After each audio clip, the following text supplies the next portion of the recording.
श्री हरिनाम संकीर्तन की जय। ओम विष्णुपाद परमहंस परिव्रजकाचार्य अष्टोत्तर शत श्री श्रीमती श्रीमान ग्रेस अभय चरणारविंद भक्ति वेदांत स्वामी शिल प्रभुपाद की। ISKCON founder acharya BBT founder acharya saviour of the whole world Srila Prabhupada की जय। ओम विष्णुपाद परमहंस परिव्रजकाचार्य अष्टोत्तर शत श्री श्रीमद भक्ति सिद्धांत सरस्वती गोस्वामी ठाकुर शिल प्रभुपाद की अनंत कोटि वैष्णव वृंद की नामाचार्य श्री हरिदास ठाकुर की। प्रेम से कहो श्री कृष्ण चैतन्य प्रभु नित्यानंद श्री अद्वैत गदाधर श्रीवास आदि गौर भक्त वृंद की। श्री श्री राधा कृष्ण गोपिका श्याम कुंड राधा कुंड गिरिराज गोवर्धन की। ब्रजभूमि श्री वृंदावन धाम की। मथुरापुरी धाम की। पुरुषोत्तम क्षेत्र श्री जगन्नाथपुरी धाम की। श्री नवद्वीप मायापुर धाम की। गंगा मैया की, यमुना मैया की, भक्ति देवी की, श्रीमती तुलसी महारानी की, समवेत गौर भक्त वृंद की। श्री श्री राधा मदन मोहन शिशि ललिता विशाखा सखी की। श्री श्री कृष्ण बलराम की। श्री श्री जगन्नाथ बलदेव सुभद्र मैया की। श्री श्री गौर निताय की। श्री श्री प्रहलाद नरसिम्हा देव की। निताय गौर ब्रह्मानंदे समवेत गौर भक्त वृंद की। समवेत गौर भक्त वृंद की। समवेत गौर भक्त वृंद की। श्री गुरु और गौरांग की। नमो विष्णुपदाय कृष्ण पृष्ठाय भूतले श्रीमते भक्ति वेदांत स्वामिने नामिने नमस्ते सरस्वती देवे गौरवाणी प्रचारिणे निर्विशेष शून्यवादी पाश्चात्य देशतारिणे। ओम ज्ञानतिमिरन्धस्य ज्ञानाञ्जनशलाकया चक्षुरुन्मीलितं येन तस्मै श्रीगुरवे नमः। श्रीचैतन्यमनोभीष्टं स्थापितं येन भूतले स्वयं रूपः कदा मह्यं ददाति स्वपदान्तिकं। वन्देऽहं श्रीगुरौ श्रीयुतपदकमलं श्रीगुरून् वैष्णवांश्च श्रीरूपं साग्रजातं सहगणा रघुनाथान्वितं तं सजीवं साद्वैतं सावधूतं परिजनसहितं कृष्णचैतन्यदेवं श्री राधा कृष्णपादान् सहगणा ललिता श्री विशाखान्वितांश्च वाञ्छाकल्पतरुभ्यश्च कृपा सिन्धुभ्य एव च पतितानां पावनेभ्यो वैष्णवेभ्यो नमो नमः। जय श्री कृष्ण चैतन्य प्रभु नित्यानंद श्री अद्वैत गदाधर श्रीवास आदि गौर भक्त वृंद। हरे कृष्णा कृष्णा कृष्णा हरे हरे, हरे राम राम राम हरे हरे।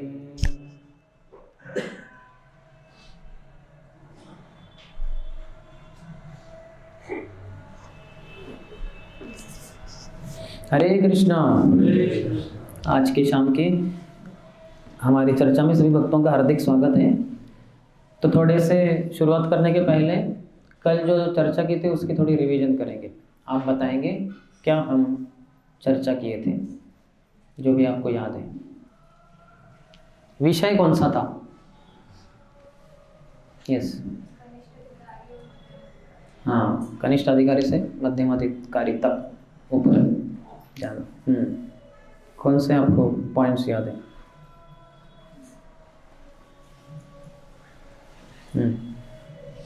आपके लिए है क्या माइक्रोफोन?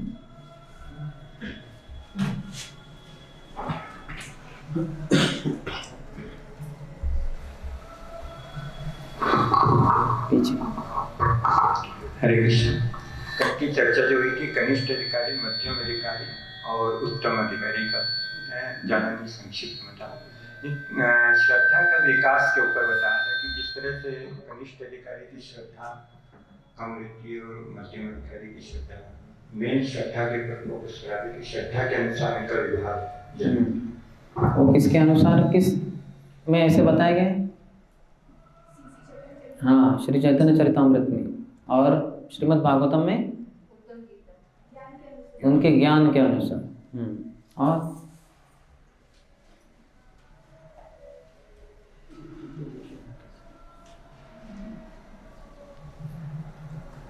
कौन थे कल? हाथ ऊपर कीजिए। हाँ, तो आपको ही, आपके लिए ही प्रश्न है एनओआई में ये उनका रिलेशन के हिसाब से, जैसे कनिष्ठ है तो केवल भगवान से रिलेट करते हैं, मध्यम है तो वो भक्तों को भी से रिलेशन बनाता है, और ठीक, यस। और माता जी को पीछे पीछे दीजिए।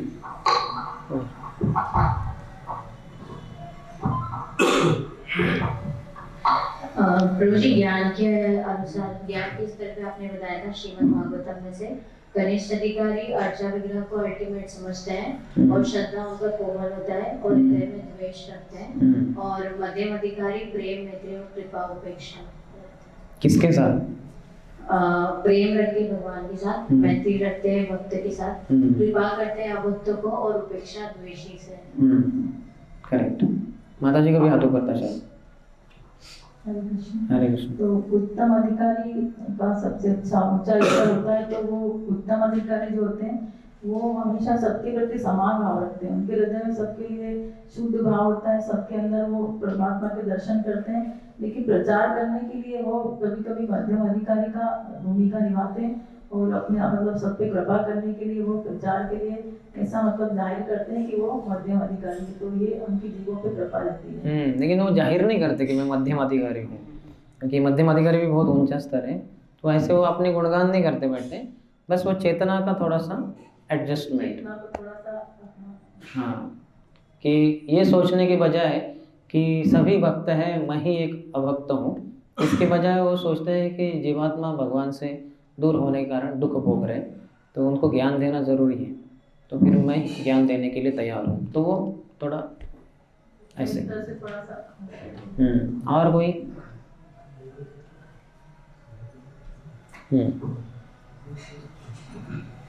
गुरु के बारे में एक मिनट माता जी।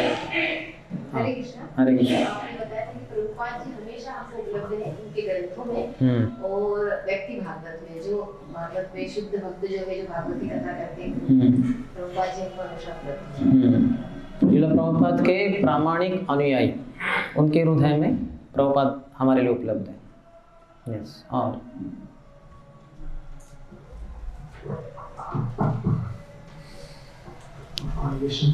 मुझे गुरु के आधार पर बताया था कि जो कनिष्ठ अधिकारी होते हैं वो रजो और तमोगुण में रहते हैं, मध्यम अधिकारी सतोगुण में, और उत्तम अधिकारी शुद्ध सत्व। यस यस मतलब तमोगुण में, हाँ, पृथु महाराज। यस, ये तीसरे स्कंद में भगवान कपिल देव माता देवती के साथ जो चर्चा करते हैं, उसके उदाहरण अगले स्कंद में, चौथे स्कंद में तीनों आ जाते हैं। और यस, उनको मैं, अच्छा आप बताइए फिर आगे दीजिए। उन्होंने हाथ ऊपर किया। हरे कृष्ण। हरे कल कृष्ण। आपने बताया था कि प्रभुपाद दो बात बहुत बोलते थे, फूल और रास्कल। तो फूल उसके लिए जो अज्ञानी है, और रास्कल उसके लिए जो जानता है लेकिन फिर भी नहीं, हाँ, जानने की इच्छा नहीं रखता हो। गुड। और एक आपने बताया था कि दृढ़ विश्वास कितना अच्छा होता है ना, दृढ़ विश्वास के साथ भक्ति करें तो ये कौन से कॉन्टेक्स्ट में बताया था? ये अपने प्रभु जी बता रहे थे, कृष्ण प्रभु ने बताया था कि दृढ़ता कितनी उसके बाद बहुत है। उसके बाद आपने बताया था कि दृढ़ और विश्वास के साथ भक्ति की जाती है कितने अच्छे से, और विश्वास होना बहुत जरूरी है। ओके, ठीक है। माता जी प्रभु जी आपने बताया था कि श्रील प्रभुपाद अभी तक कैसे हमारे साथ है। तो एक आपने बताया था पुस्तक के माध्यम प्रभुपाद अभी भी जीवित है, हम उनका एसोसिएशन कर सकते हैं। और दूसरा जो हमारे स्पिरिचुअल मास्टर है, हमारे जो बोनाफाइड स्पिरिचुअल मास्टर्स है, वो उनके द्वारा भी श्रील प्रभुपाद हमारे बीच में है। जो मैंने थोड़ा अलग शब्दों में बताया था, जैसे वो चर्चा हो चुकी कि जो प्रभुपाद के प्रामाणिक अनुयायी हैं, उनके हृदय में हम प्रभुपाद को पा सकते हैं। सिर्फ प्रभुपाद के शिष्य ही नहीं, कोई भी प्रभुपाद के प्रामाणिक अनुयायी, और ये आज से 1000-2000 साल के बाद भी श्रृंखला जारी रहेगी। प्रभुपाद जीते ही रहेंगे उनके हृदय में। तो वो व्यक्ति भागवत की बात हो रहे हैं, तो प्रभुपाद के शिष्य तो है ही उसमें, लेकिन शिष्यों के शिष्य, शिष्यों के शिष्यों के शिष्यों के ये श्रृंखला जारी रहेगी। जो भी प्रामाणिकता से प्रभुपाद के ग्रंथ भागवत के अनुसार चलता है वो व्यक्ति भागवत है, और उनके हृदय में हम प्रभुपाद की अनुभूति कर सकते हैं। यस माता जी। श्री रूप गोस्वामी और श्री सनातन गोस्वामी जी के बारे में आपने जो उदाहरण दिया था बहुत अच्छा था। वो उन्होंने बोला कि बिना शास्त्रार्थ के उन्होंने लिख दिया था कि हम हार गए। ये बताया था कि वो जो शुद्ध भक्त रहते हैं, जो मतलब भगवान के द्वारा साक्षात प्रतिनिधि, वो इतनी विनम्रता रहती कि वो ऐसा दर्शाते। बट उनके जो शिष्य थे, सॉरी जीव गोस्वामी हमारे आचार्य हैं। छह गोस्वामी के नाम नहीं भूलने चाहिए। इच्छाए गोसाई करे चरण बंदन, जहाँ होते विघ्न नाश अभिष्ट पूर्ण। तो विघ्न के नाश हो जाते हैं और अभिष्ट हमारे जो हृदय की इच्छा है वो पूर्ण हो जाती है, सिर्फ ये षड गोस्वामी के चरणों का स्मरण करके। तो भूलिए नहीं जीव गोस्वामी। नाम बोले जैसे रोज मैं बोलती हूँ नाम पर, कल आपने जो बताया था शिष्य के भाव में वो भूल गई। ओके ठीक है, नो प्रॉब्लम। तो उन्होंने कुछ क्षमा चाहते हैं और उन्होंने फिर बोला कि नहीं, उन्होंने उनकी जगह अपने ऊपर लिया कि मैं पूरा शास्त्रार्थ करूंगा आपके साथ, क्योंकि उन्होंने अपने गुरु के वचन का, गुरु का ऊपर स्थान दिलाने के लिए, उनको आदर्श स्थापित करने के लिए उन्होंने फिर शास्त्रार्थ किया। तो कनिष्ठ अधिकारी वाद विवाद में लग जाते हैं, लेकिन उत्तम अधिकारी वगैरह या मध्यम अधिकारी भी ऐसे जो द्वेषी लोग रहते हैं उनसे ऐसे ये नहीं करते, उनकी उपेक्षा कर देते हैं। उनसे ऐसा नहीं कि मुझे आप कैसे हरा सकते हैं, मैं आपके साथ शास्त्रार्थ करके आपको परास्त कर दूंगा। तो ये सब झंझट में वो पड़ते नहीं, वो अपना समय बचाते हैं भगवान की और भगवान की सेवा करने के लिए, और जो इनोसेंट हैं, जो मासूम हैं, उनको भक्ति देने के लिए। एक वो ऐसी भक्ति वेदांत स्वामी प्रभुपाद जी का वाला, वो भी बहुत अच्छा लगा कि मतलब जब तक आप तो नहीं बताएंगे ना किसी को ऐसे। सोच रहे थे मुझे पूरा नॉलेज होना चाहिए, तब किसी को बताना चाहिए, मैं अपने जीवन में उतारूंगी उसको जरूर। इसका अर्थ ये नहीं कि आपको ज्ञान नहीं है, आपको ज्ञान है, पूरे ज्ञान के लिए भी रुक नहीं सकते। जितना ज्ञान है उसको उतना दीजिए। लेकिन ऐसे वो जो कहे वो एसी यानी एयर कंडीशन स्वामी है, एयर कंडीशन स्वामी नहीं है। बहुत ही अच्छा लगा वो उदाहरण। ठीक है, ओके, तो ठीक है, फिर आगे थोड़ी जारी रखते हैं। इसमें बहुत विस्तार से चर्चा है, वैसे थोड़े काफ़ी हम पीछे ही है एक तरीके से, लेकिन फिर भी। और जो इनके एक लक्षण है कनिष्ठ अधिकारियों के या कनिष्ठ अधिकारी सोसाइटी के, प्रश्न ठीक है, पूछ लीजिए। प्रमाणिक अनुयायी के बारे में थोड़ा सा। वो व्यक्ति भागवत है जो ग्रंथ भागवत के अनुसार जीवन जीता है। शास्त्र में श्रीमद् भागवतम में जो भी कुछ बताया गया है उसके अनुसार जो जीवन जीते हैं वो व्यक्ति भागवत कहलाए जाते हैं। यानी वॉकिंग टॉकिंग श्रीमद् भागवतम। वो जो श्रीमद् भागवतम है वो बोलता नहीं, आपको पढ़ के आप ये कर सकते हैं, और वो चलता नहीं। तो वो जो चलने वाला बोलने वाला भागवतम है उसको व्यक्ति भागवत कहते हैं। यानी जो आप भागवतम में पढ़े हैं इस व्यक्ति के चलने में बोलने में पाएंगे वो। जैसे दूसरे अध्याय भगवद्गीता के 54वें श्लोक में अर्जुन ने जो प्रश्न पूछा था, स्थितप्रज्ञस्य का भाषा समाधिस्तस्य केशव स्थितधिम किम प्रभाषेत किम आसीत व्रजेत किम। एक स्थित प्रज्ञ होता है जिसकी बुद्धि स्थित है, एकदम व्यवसायत्मिका बुद्धि, हिलती नहीं, वो फिक्स्ड है एकदम अपने उद्देश्य के ऊपर, गुरु के आदेश के ऊपर। ऐसे जो स्थित प्रज्ञ है, स्थित प्रज्ञ से कहा भाषा, वो कौन सी भाषा बोलते हैं, वो कैसे चलते हैं, कैसे बैठते हैं। तो इसका अर्थ ये नहीं है कि वो कैसे बैठते हैं, यानी वो कुर्सी के ऊपर ही बैठते हैं, नीचे बैठते ही नहीं, या फिर कौन सी भाषा है, वो तेलुगु ही बोलते हैं या फिर कन्नड़ी, ऐसे नहीं। तो यानी उनकी शारीरिक कैसे क्रियाकलाप वगैरह होते हैं उसके बारे में वो प्रश्न है। तो वो जो उत्तर है उसमें भी वही बताया गया है कि स्थित प्रज्ञ के कैसे लक्षण है। तो वो सब ग्रंथ भागवत में जो बताया गया है उसके अनुसार जो जीवन जीने वाला है। यानी ग्रंथ भागवत पढ़ के आपको वो व्यक्ति को देखेंगे, आपको लगेगा अरे ये तो जो भागवत में बोला है ये व्यक्ति पूरा पूरा उसी को ही पालन कर रहा है, तो उसको व्यक्ति भागवत कहते हैं। ठीक है, यस। तो थोड़ी आगे चर्चा बढ़ाते हैं। ये लक्षण कुछ और कनिष्ठ अधिकारी समाज के, थोड़ा मैं इंग्लिश में भी पढ़ता हूँ। Identity spiritual superiority by being victorious over others. यानी दूसरों को हराकर वो सोचते हैं कि हम बहुत ही प्रगति किए हैं भक्ति में। तो दूसरों को हरा के ऐसे नहीं सोचना चाहिए। जैसे हम देखते हैं रूप गोस्वामी, सनातन गोस्वामी ने उनको हराया ही नहीं, उनके द्वारा हार स्वीकार कर ली।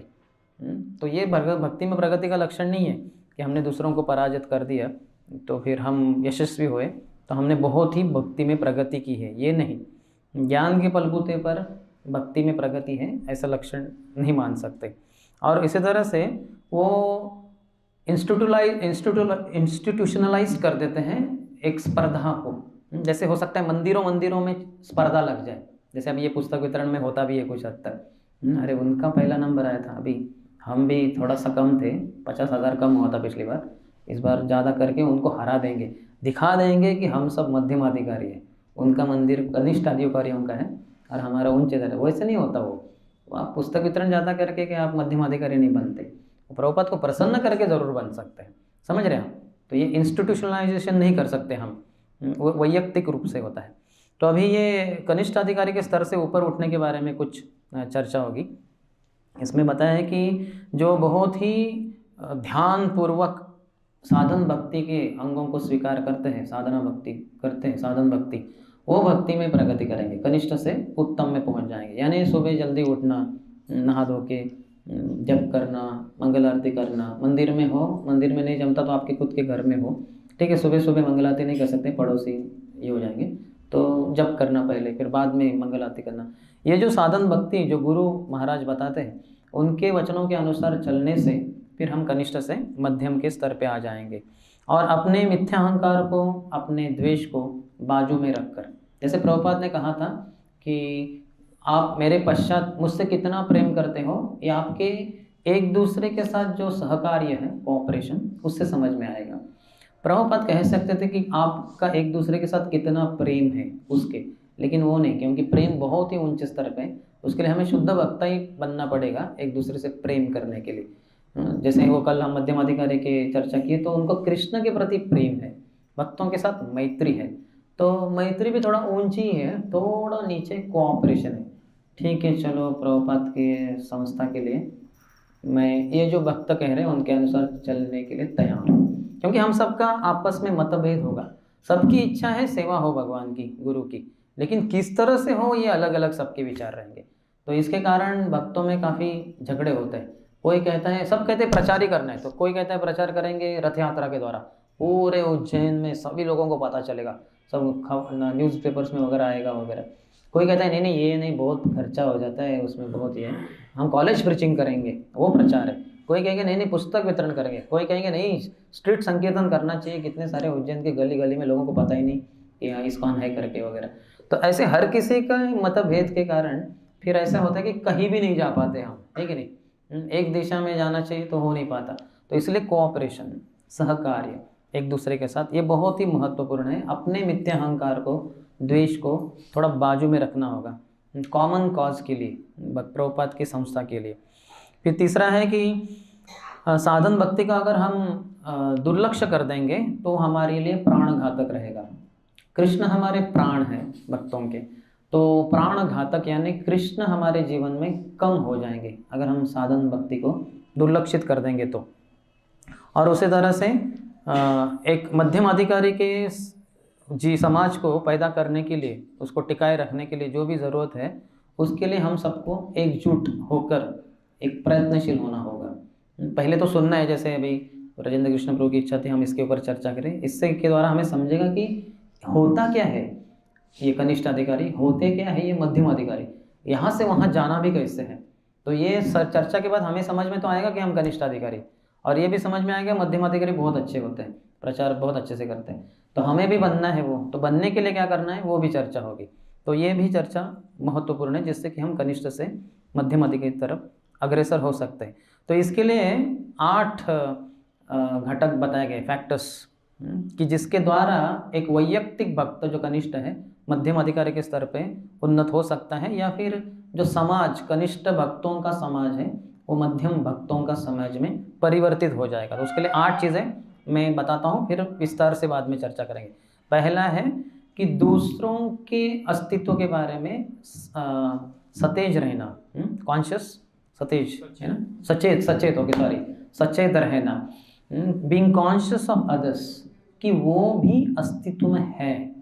जैसे हम इतना सेल्फ सेंटर्ड रहते हैं, मैं ही जीता हूँ, मैं ही हूँ, बाकी कोई है ही नहीं, दूसरों को कुचल डालेंगे जैसे, ऐसे कनिष्ठ अधिकारी होते हैं। बुरा मत मानिए, लेकिन ये मन में भाव रहता है। तो ऊपर से तो कुचलेंगे नहीं पाँव से वगैरह, लेकिन मन में वो भाव रहता है, ये कौन है बीच में, मुझे एचओडी बनाना चाहिए था, मुझे कमांडर बनाना चाहिए मंदिर का, मैं प्रेसिडेंट बनने के लायक हूँ, या फिर सेकंड फाउंडर आचार्य इस्कॉन की।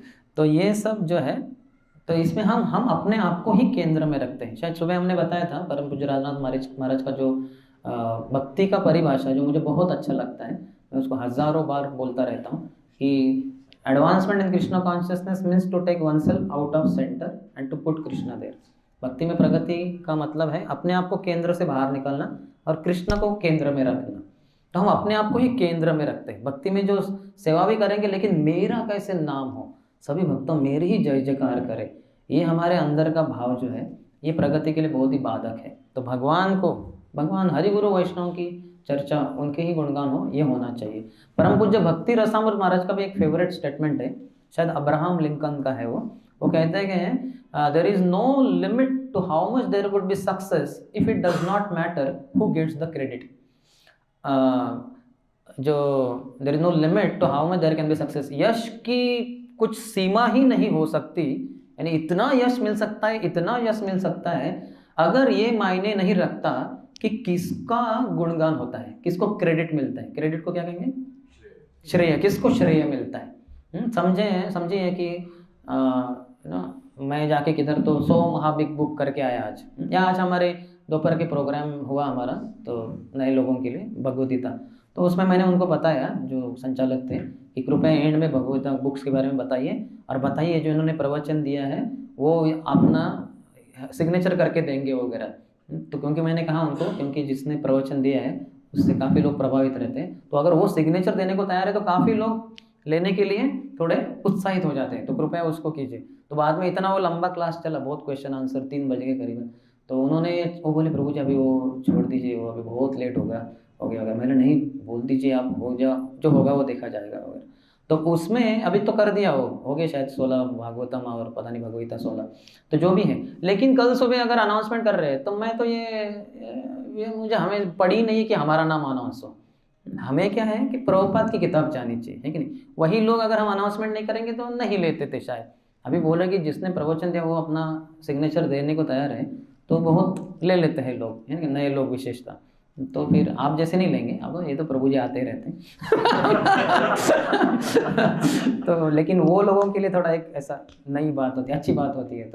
तो हमें वो ये नहीं है कि हमारा नाम वगैरह अनाउंसमेंट, उसमें कुछ दिलचस्पी नहीं है। प्रभुपाद का स्कोर बढ़ जाए, प्रभुपाद की किताबें अधिकाधिक लोगों के पहुंच जाए, तो इससे बहुत सक्सेस आ सकता है। तो दूसरों के अस्तित्व के बारे में सचेत रहना। फिर गुड कम्युनिकेशन, इसकी विस्तार से चर्चा करेंगे।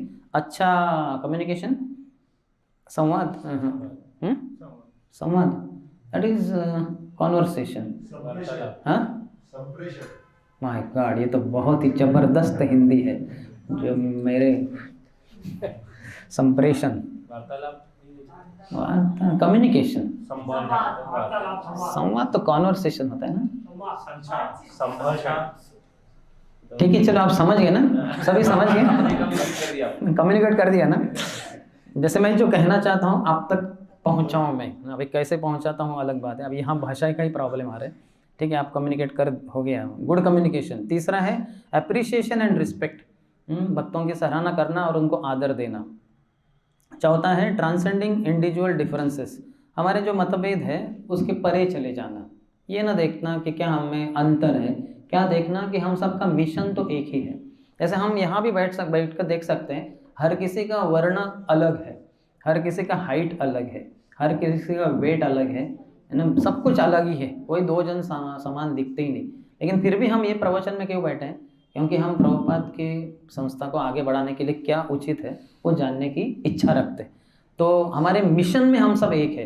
हालांकि और ये भी हो सकता है कि बहुत सारे साउथ इंडियन है, कोई नॉर्थ इंडियन है, अलग अलग भाषा से है, अलग अलग देशों से, अलग अलग स्थानों से हैं, लेकिन कॉज एक ही है हमारा। तो इस तरह से हमारे जो वैयक्तिक मतभेद है उनको थोड़ा दूर रखना। और फिर पांचवा है ऑनेस्टी एंड ह्यूमिलिटी, यानी प्रामाणिकता और नम्रता। छठा है स्वनिरीक्षण, सेल्फ एग्जामिनेशन। 7वां है एम्पथी। एम्पथी, सिंपथी इज सहानुभूति शायद, एम्पथी वो तो हाँ सहानुभूति चलेगा तो सिंपथी के लिए ना, ठीक है, सिंपथी एम्पथी। और 8वां है रिजॉल्विंग कॉन्फ्लिक्ट्स ग्रेसफुली। हम में जो झगड़े होते हैं उनको ग्रेसफुली, बहुत ही अच्छे भावना से उनको समापन कर देना उनका। तो पहला, अभी ये 8वां की चर्चा होगी विस्तार से। पहला है कि दूसरों की जो ज़रूरतें हैं, उनकी जो भावनाएं हैं, उनके बारे में सचेत रहना, being conscious of the needs and emotions of others. जैसे चाणक्य पंडित भी कहते हैं ना कि विद्वान के 3 लक्षण हैं। कितने जनों को पता है विद्वान के 3 लक्षण? एक ही विद्वान है। तो क्या लक्षण है बताइए?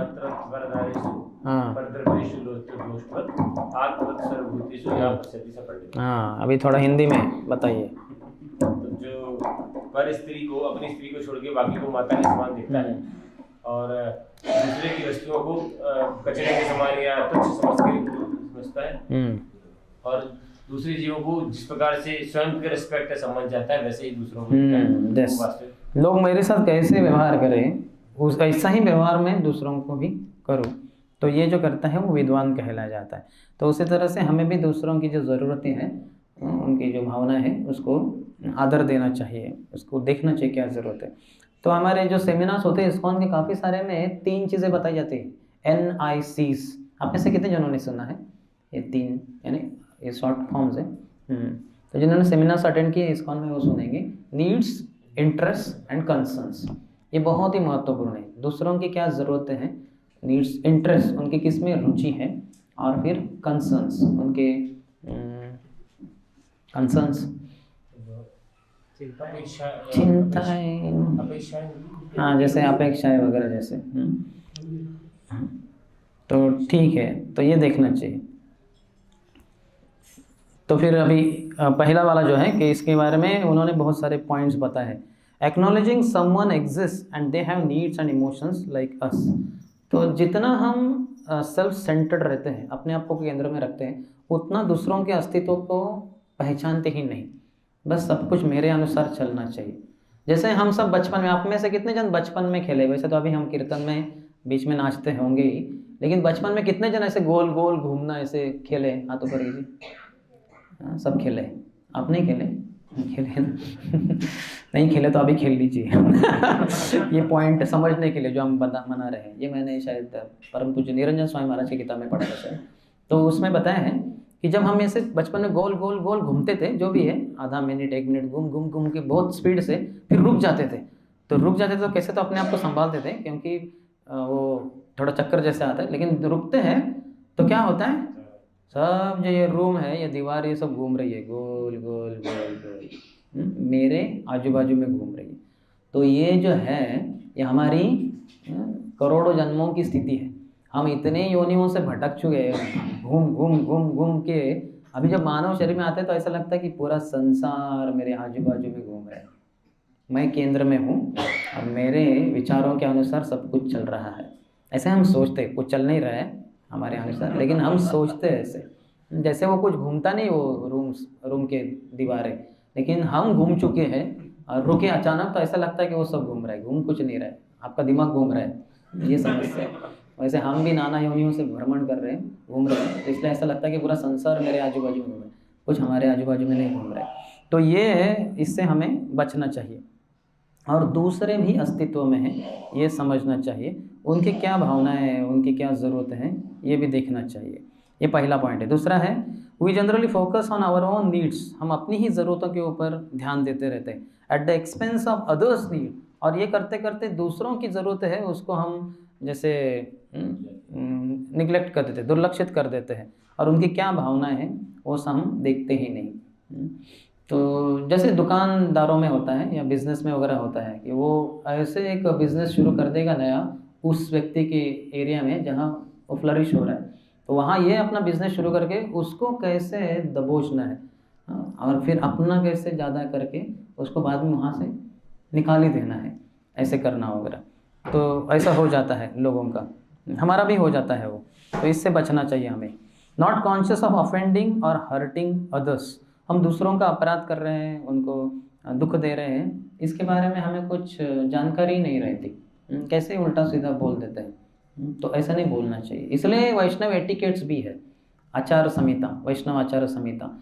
वैष्णव आचार संहिता में हमें बताया जाता है कि चीज़ों के साथ और व्यक्तियों के, विशेषतः भक्तों के साथ कैसे पेश आना है। जैसे ये करताल है, मैंने बजाया उसको और समझे गलती से यहाँ रखते समय मेरे हाथ से फिसल के वो ज़मीन पे गिर गया, तो तुरंत मुझे उठ के उसको निकालना है और अपने सर पे लगाना है। बलराम जी का विस्तार है, तो उनसे माफ़ी मांगनी, माफ़ कीजिए, मेरा ऐसा इरादा नहीं था कि नीचे गिराएं आपको, लेकिन मेरे अनकॉन्शियस होने के कारण थोड़ा सा गलती हो गई करके।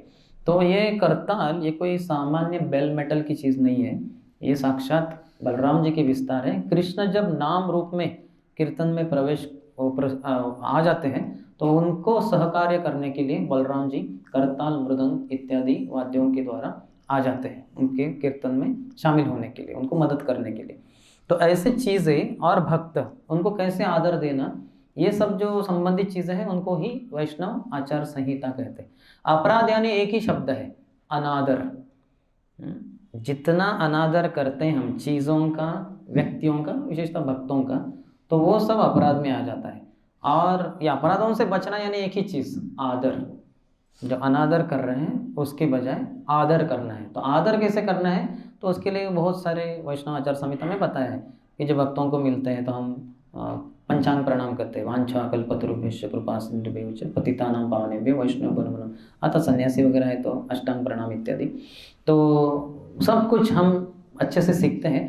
चैतन्य महाप्रभु की भाषा में चैतन्य महाप्रभु कहते थे कि वैष्णव एटिकेट्स ये भक्तों के जीवन में ऐसे सुंदर अलंकार है जिनके कारण भक्त आकर्षक बन जाते हैं कृष्ण के नज़रों में। अभी कृष्ण सर्व आकर्षक है, सब उनके प्रति आकर्षित होते हैं, तो ऐसे कृष्ण को हम कैसे आकर्षित कर पाएंगे, तो उसका तरीका ये है, वैष्णव आचार संहिता का पालन कर कर। तो जो सर्व आकर्षक कृष्ण है, सबको आकर्षित करते हैं, वो आपकी तरफ आकर्षित होंगे जब आप आचार संहिता का पालन करेंगे। तो इसको गौर से देखेंगे तो ये आचार संहिता है क्या, ये भक्ति का एक ये है, भक्ति का प्रेजेंटेशन है, भक्ति का एक्सप्रेशन है ये, और ये भक्ति ही श्रीमती राधा रानी है। तो कृष्ण सिर्फ राधा रानी से ही आकर्षित होते हैं, नहीं, संसार में ऐसे कोई ताकत नहीं है जो उनको आकर्षित कर पाए।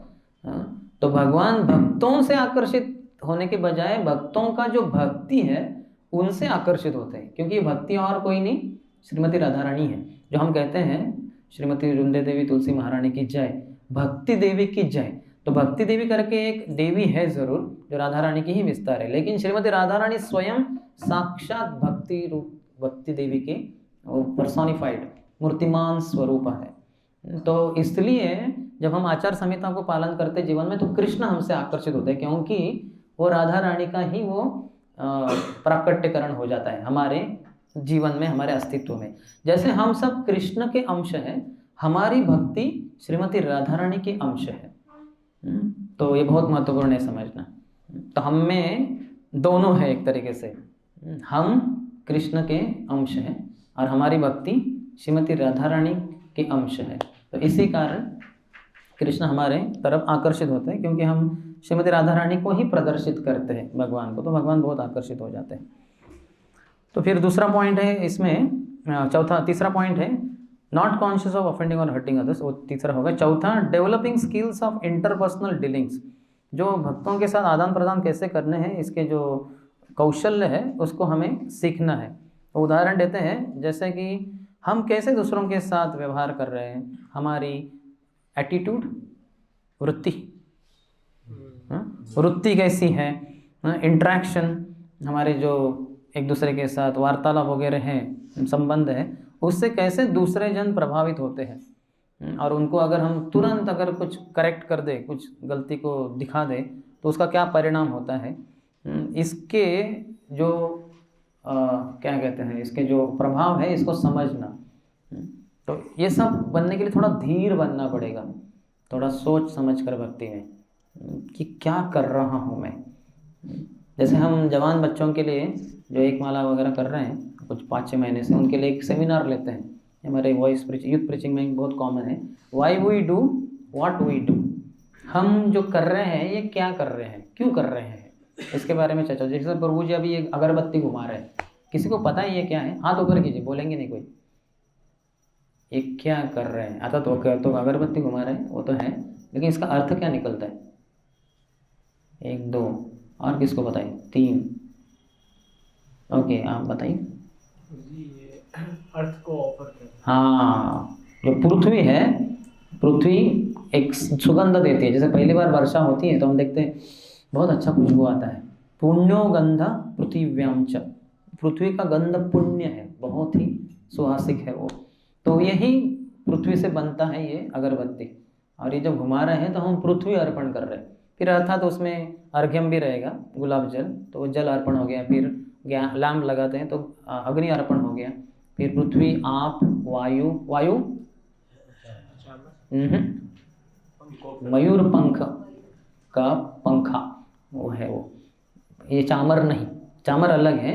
जो भगवान बद्री विशाल है उधर बद्रीनाथ में, तो उनको एक बार जो लामाज थे उनके पीछा कर रहे थे, भगवान को वहाँ नहीं रहना था वो मंदिर में, वो मंदिर का सीलिंग फोड़ के वहाँ से भाग गए।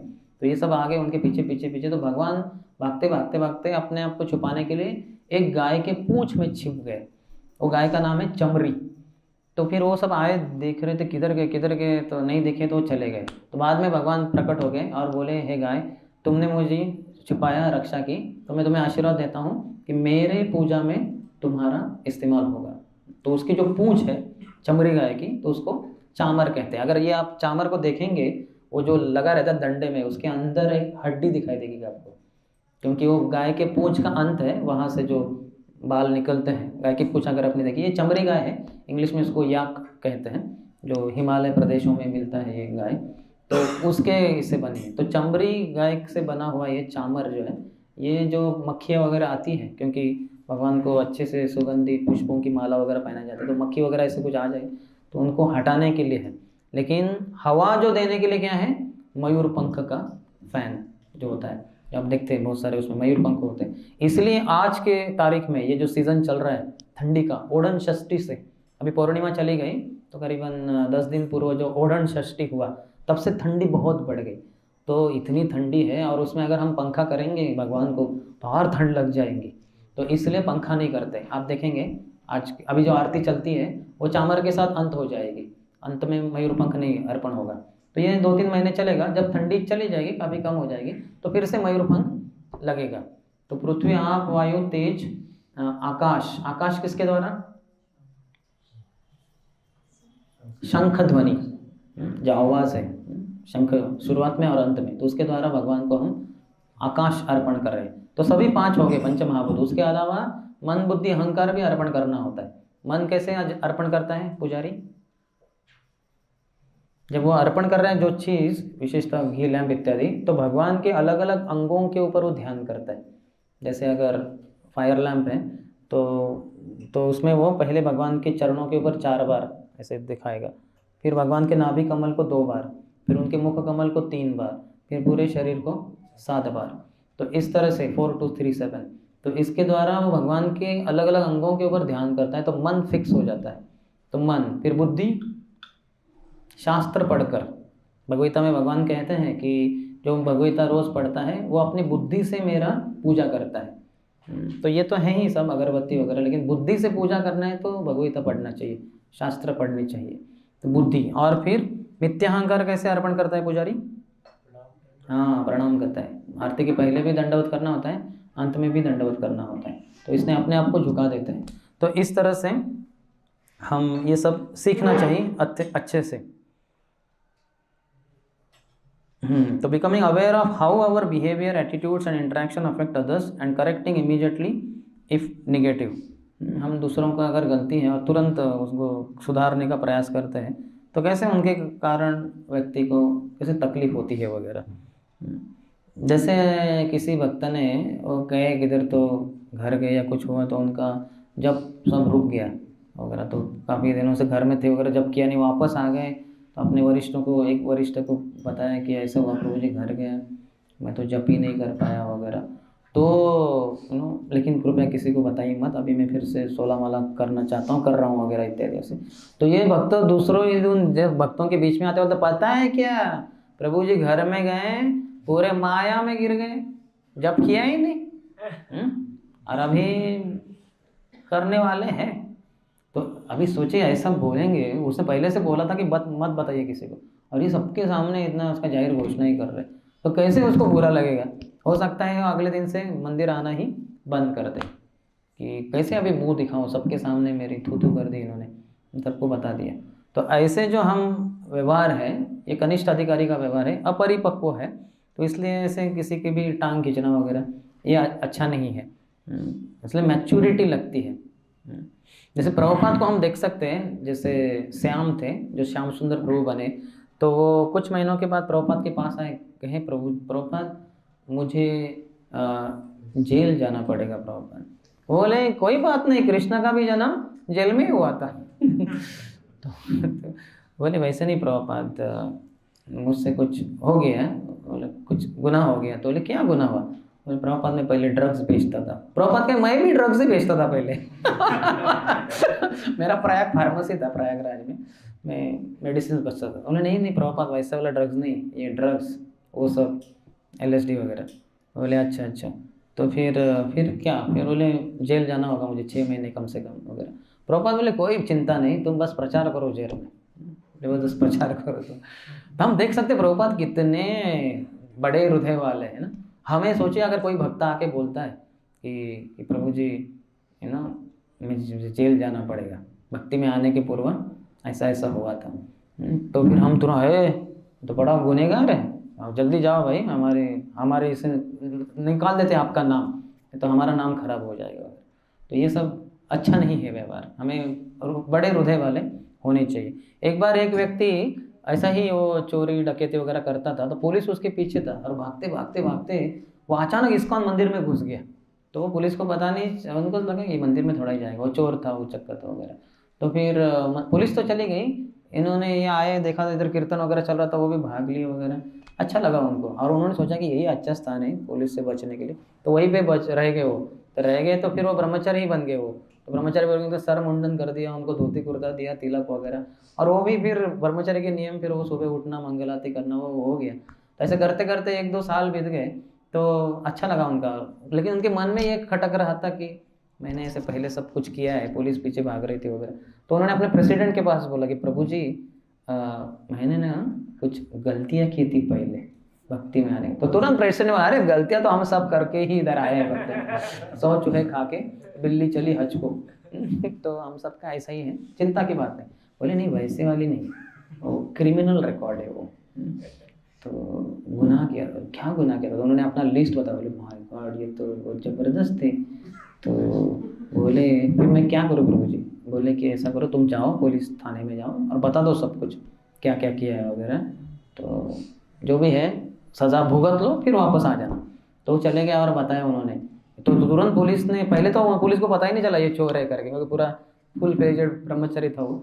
तो उन्होंने बताया कि नहीं मैंने ऐसा किया वैसा किया, थोड़ा ध्यान से देखिए मैं वही हूँ। उन्होंने देखा हाँ अरे तो वही है ना, पूरा हुलिया बदल गया। तो उन्होंने फिर उसको गिरफ्तार कर दिया और फिर कोर्ट केस हुई। तो जज ने पूछा कि भाई तुमने ये कहाँ छुपे थे ये 1-2 साल वगैरह? बोले मैं इस्कॉन मंदिर में था। क्या कर रहे थे वहाँ? बोले मैं ब्रह्मचारी था। तो ब्रह्मचारी के रूप में क्या कर रहे थे? बोले हम सुबह 4 बजे उठते हैं, फिर ठंडे पानी से नहाते हैं, ये धोती कुर्ता पहनते हैं, तिलक पहनते हैं, फिर 4:30 बजे मंगल आरती होता है हमारा, उधर बहुत ज़ोर से कीर्तन वगैरह होते हैं, नाचते वगैरह, और फिर नरसिंह आरती होती है, तुलसी आरती है, शिक्षाष्टकम, ये वो 2 घंटा जप करते हैं हम, हरे कृष्ण कृष्ण कृष्ण हरे हरे, हरे राम राम राम हरे हरे। फिर श्रृंगार दर्शन होता है, फिर गुरु पूजा होती है, फिर क्लास होता है, उसके बाद प्रसाद लेते वगैरह। फिर दिन भर हमारी बहुत सारी सेवाएं रहती है वगैरह, पुस्तक वितरण करते हैं सड़कों पे जाके वगैरह वगैरह। तो जो जज बोला अरे भाई तू तो बहुत भुगत रहा है उधर, तुझे जेल में डाल के उल्टा तो आराम मिलेगा बहुत, तो अच्छा है उधर ही रहते, बहुत दुख भोग रहा है उधर, तू जेल से अधिक उधर दुख भोग रहा है, तो उधर ही चला जा तू जहाँ से आया है। उसको छोड़ दिया पूरा। तो ऐसे ये सत्य घटना है। तो हम देख सकते हैं कैसे भक्तों का जीवन है, सराहनीय है।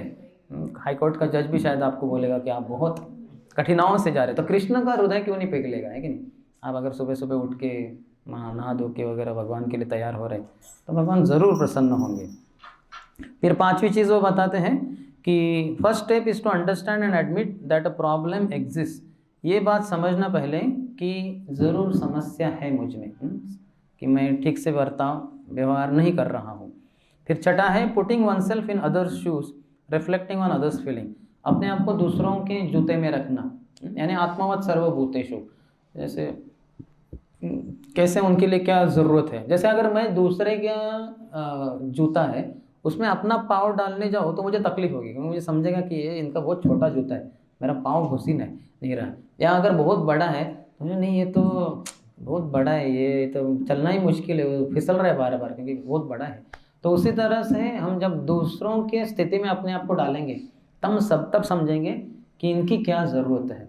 तो इसलिए अपने आप से थोड़ा बाहर आना होगा, तो ये कर पाएंगे तो फिर ठीक है।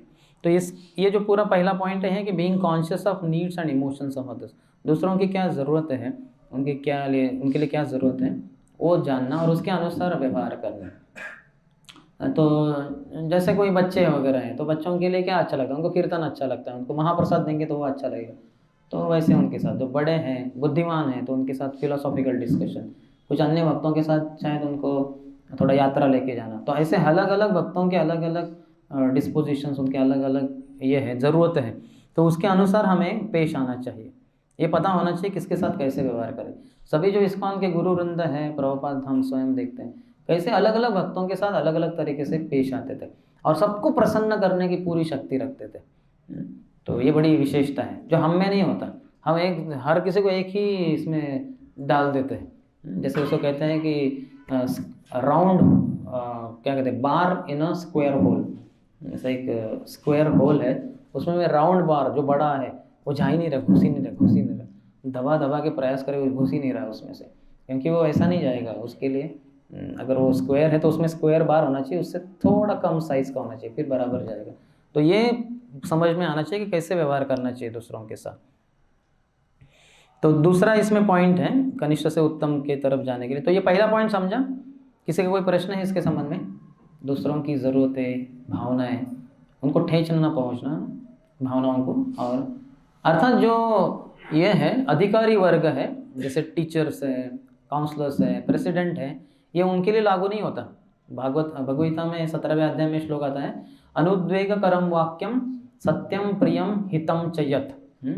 अनुद्वेगकरम वाक्यम, जो हम वाक्य बोलते हैं, अनुद्वेग, दूसरों में उद्वेग, उत्तेजना न पैदा कर दे, एजिटेशन नहीं करे, ऐसे बोलना चाहिए। सत्यम ब्रूयात प्रियम ब्रूयात, सत्य बोलिए लेकिन सत्य कभी कड़वा हो सकता है, तो ऐसे बोलिए कि वो प्रिय, अच्छा लगे व्यक्ति को। सत्यम ब्रूयात प्रियम ब्रूयात, माँ ब्रूयात सत्यम अप्रियम, जो अप्रिय सत्य है उसको ना बोले। जैसे विदुर जी इतना परिभ्रमण करके आए थे युधिष्ठिर के पास, तो वो युधिष्ठिर महाराज को ये नहीं बताते कि कृष्ण भगवत धाम के लिए रवाना हो चुके हैं, क्योंकि ये बुरी खबर रहेगी युधिष्ठिर महाराज के लिए जो कृष्ण से इतना प्रेम करते हैं। तो समय के कालांतर से अपने आप ही युधिष्ठिर महाराज को पता चलने ही वाला है, क्योंकि यहाँ भी हम देखते बाद में जो कितना 14वां अध्याय है पहले स्कंद में, कृष्ण का गोलोक वृंदावन के लिए गमन। तो 7 महीने बीत चुके थे जब तक अर्जुन गए थे द्वारका, और वापस ही नहीं आ रहे। और इतने में युधिष्ठिर महाराज अपने महल में से देखते हैं कि बहुत सारे अपशकुन दिख रहे हैं, जो मंदिर के विग्रह हैं वो रो रहे हैं, उनके आंसू आ रहे हैं, और जो कुत्ते भौंक रहे हैं, बिजली चमक रही है, बहुत कुछ गलत चीज़ें हो रही हैं, अपशकुन हो रहे हैं। तो उनके मन में थोड़ा सा चल बिचल हो रहा था कि क्या है, कुछ गलत चीज़ तो नहीं हुई। और वही ज़रूर हुआ। अर्जुन जो आते हैं बड़े मायूस दिखते हैं, तो युधिष्ठिर महाराज बहुत प्रश्न पूछते हैं, अंत में पूछते कि ऐसा तो नहीं हुआ कि पूरे कृष्ण चले गए भगवत धाम, और फिर अर्जुन बताते ही उनको। तो ये बाद में पता चलता है उनको, उसके पहले ही विदुर जी आ चुके होते हैं जो उनको बताते ही नहीं कि कृष्ण भगवत धाम के लिए रवाना हुए हैं। ये सोचकर इससे उनका हृदय टूट जाएगा, तो बाद में उनको पता चलेगा ही। तो सत्य बोलना चाहिए लेकिन प्रिय तरीके से बोलना चाहिए। और माँ ब्रूयात सत्यम अप्रियम, ऐसा सत्य जो अप्रिय है, व्यक्ति को अच्छा नहीं लगेगा, उसको नहीं बोलना चाहिए। तो ये सब सेंसिटिविटी, संवेदनशीलता हम में होनी चाहिए, है कि नहीं। समझ रही ना? जैसे अगर ऑपरेशन करना है, किसी ने ऐसे ही काट के वो शुरू कर दिया तो बहुत तकलीफ होगी, रोते बैठेंगे। हाँ, लेकिन उसको क्या कहते हैं? एनेस्थेशिया देते हैं, क्या कहते हैं? बेहोश कर देते हैं। वो भाग थोड़ा सा ये हो जाता है, समझ में नहीं आता, फिर उसको काटे वगैरह तो कुछ समस्या नहीं। तो उसी तरह से दूसरों के प्रति संवेदनशील रहना चाहिए। तो ये बहुत महत्वपूर्ण है। तो प्रश्न है किसी का? यस, हरे कृष्ण। क्योंकि ये सेक्शन में से विदुर जी धृतराष्ट्र को सत्य बताते हैं। हाँ क्योंकि उनको बाहर निकालना है ना, वो आसक्त है संसार से। युधिष्ठिर महाराज अनासक्त है। हम देख सकते हैं जैसे ही पता चला कृष्ण भगवत धाम के लिए जा चुके हैं, युधिष्ठिर बहरे हो गए। जैसे उन्होंने तुरंत अपने राजवस्त्र निकाल दिए और सीधा सा धोती पहन लिया, एक लाठी हाथ में लेके उत्तर दिशा में हिमालय की तरफ प्रस्थान कर दिए। और पीछे से भीम देखे, अरे भैया कहाँ जा रहे हैं? बोले भैया भैया, वो दौड़ रहे। इनको सुनाई नहीं दे रहा है। वो बस एक ही विचार है कि कृष्ण इस संसार में नहीं रहे। शून्यायतम जगत सर्वम गोविंद विरहे नहीं। पूरा हस्तिनापुर, पूरा संसार शून्य ही प्रतीत होता है, क्योंकि कृष्ण नहीं रहे संसार। वो बड़े ही अनासक्त है, तो इसलिए उनको ये सब बताने की विदुर को जरूरत नहीं महसूस हुई। लेकिन ये बहुत आसक्त है। धृत राष्ट्र का मतलब क्या होता है? धृत, केशव धृत नरहरि रूप। केशव जिन्होंने धारण किया है, पकड़ा है, किस शरीर को? नरहरि, आधा नर आधा हरि, यानी आधा सिंह, नरसिंह का रूप लिए। तो वैसे ही धृत राष्ट्र यानी कुर्सी को जो पकड़ के रखा है, ये धृतराष्ट्र का नाम है बचपन से। बहुत ही आसक्त है वो राजगद्दी से, वो छोड़ ही नहीं रहा है। हालांकि अभी मर गए उसके सब 100 पुत्र, उसको भी नहीं मिला राज्य, अभी युधिष्ठिर राज्य बन गए, लेकिन फिर भी अंकल के रूप में, चाचा के रूप में इतना मुझे मान सम्मान दे रहा है, कुर्सी में बैठने दे रहा है, बाजू में, राजा की कुर्सी नहीं लेकिन बाजू में राजा के चाचा की, तो उससे भी खुश है वो। भीम उसको जैसे कुत्ते को खिलाते रोटी, वैसे धृतराष्ट्र को खिलाता था, तो फिर भी वो खुश है उधर। तो इसलिए विदुर जी से सहन नहीं हो रहा है कि ये बहुत आसक्त है, इसकी आसक्ति जैसे लातों के भूत बातों से नहीं मानते। आता इनको लाठी मारनी नहीं पड़ी, बातें इतनी भारी की उन्होंने। अंधा पुरई व बधिरो, पहले से अंधे पैदा हुए थे, अभी बधिर हो गए, कान से सुनाई नहीं देता, दांत हिल रहे हैं, मंदाग्नि हो गए हैं, पेट में कुछ जठराग्नि ज़्यादा प्रदीप्त नहीं है, क्या कर रहे हो, चलो निकलो बाहर। और वो समय बहुत ही पास में आ रहा है, कलयुग, जिसमें लोगों को समस्या होती। तो कलयुग शुरू होने के पहले अपना जीवन की सार्थकता प्राप्त करो। तो उनके लिए वो ज़रूरी था। विदुर जी को पता है कि इसको कैसे प्रचार करना है, बहुत वो एक्सपर्ट है। यस, इसी के दौरान आपने कुछ बताया कि जैसे हम कृष्णकांत से और भक्ति है वह राधा रानी के, राधा रानी। तो जैसे हम देखते हैं कि ये माइक लीजिए, उनको सुनाई नहीं दे रहे। हरे कृष्ण जी। गुरु जी आपने बताया कि हम कृष्ण के अंश हैं और भक्ति है वो राधा रानी का प्रतिनिधित्व करती है। तो हम देखते हैं कि कृष्ण स्वाभाविक रूप से राधा रानी के प्रति आकर्षित होते हैं, तो हमारा क्यों जीवात्मा हम क्यों स्वाभाविक रूप से भक्ति से नहीं आकर्षित होते? हम तो भागते हैं दूर, मतलब ज्यादातर जीवात्मा, क्योंकि हम बहिरंग शक्ति की तरफ आकर्षित है ना, भाग रहे। तो फिर भक्ति के प्रति कैसे आकर्षण होगा? जैसे आग लगा रहे और पानी डाल रहे, आग को बढ़ाना है और हम पानी डालते जा रहे हैं, तो आग तो बुझती जाएगी। तो उसी तरह से sense gratification and Krishna consciousness go ill together, दोनों साथ में नहीं जा सकते। तो इसलिए तो भोगेश्वर्य प्रसक्तानाम तया अपरुत चेतसाम व्यवसायत्मिका बुद्धि समाधो न विधीयते। तो भोग और ऐश्वर्य ये हमारा आकर्षण इन दोनों के प्रति, इसके कारण तया अपरुत चेतसाम, हमारी चेतना, भक्ति भावना वो जैसे अपहरण करके लेके जा रहे हैं माया देवी। तो बचना, तो भोग और ऐश्वर्य क्या है, किसी को पता है कि? हाथ ऊपर कीजिए। जो भगवान कह रहे हैं भगवद्गीता में, भोगैश्वर्य प्रसक्तानाम, भोग और ऐश्वर्य। गेस कर सकते हैं एग्जैक्टली नहीं किसी को? हाँ माता जी, भोग क्या है, ऐश्वर्य क्या है?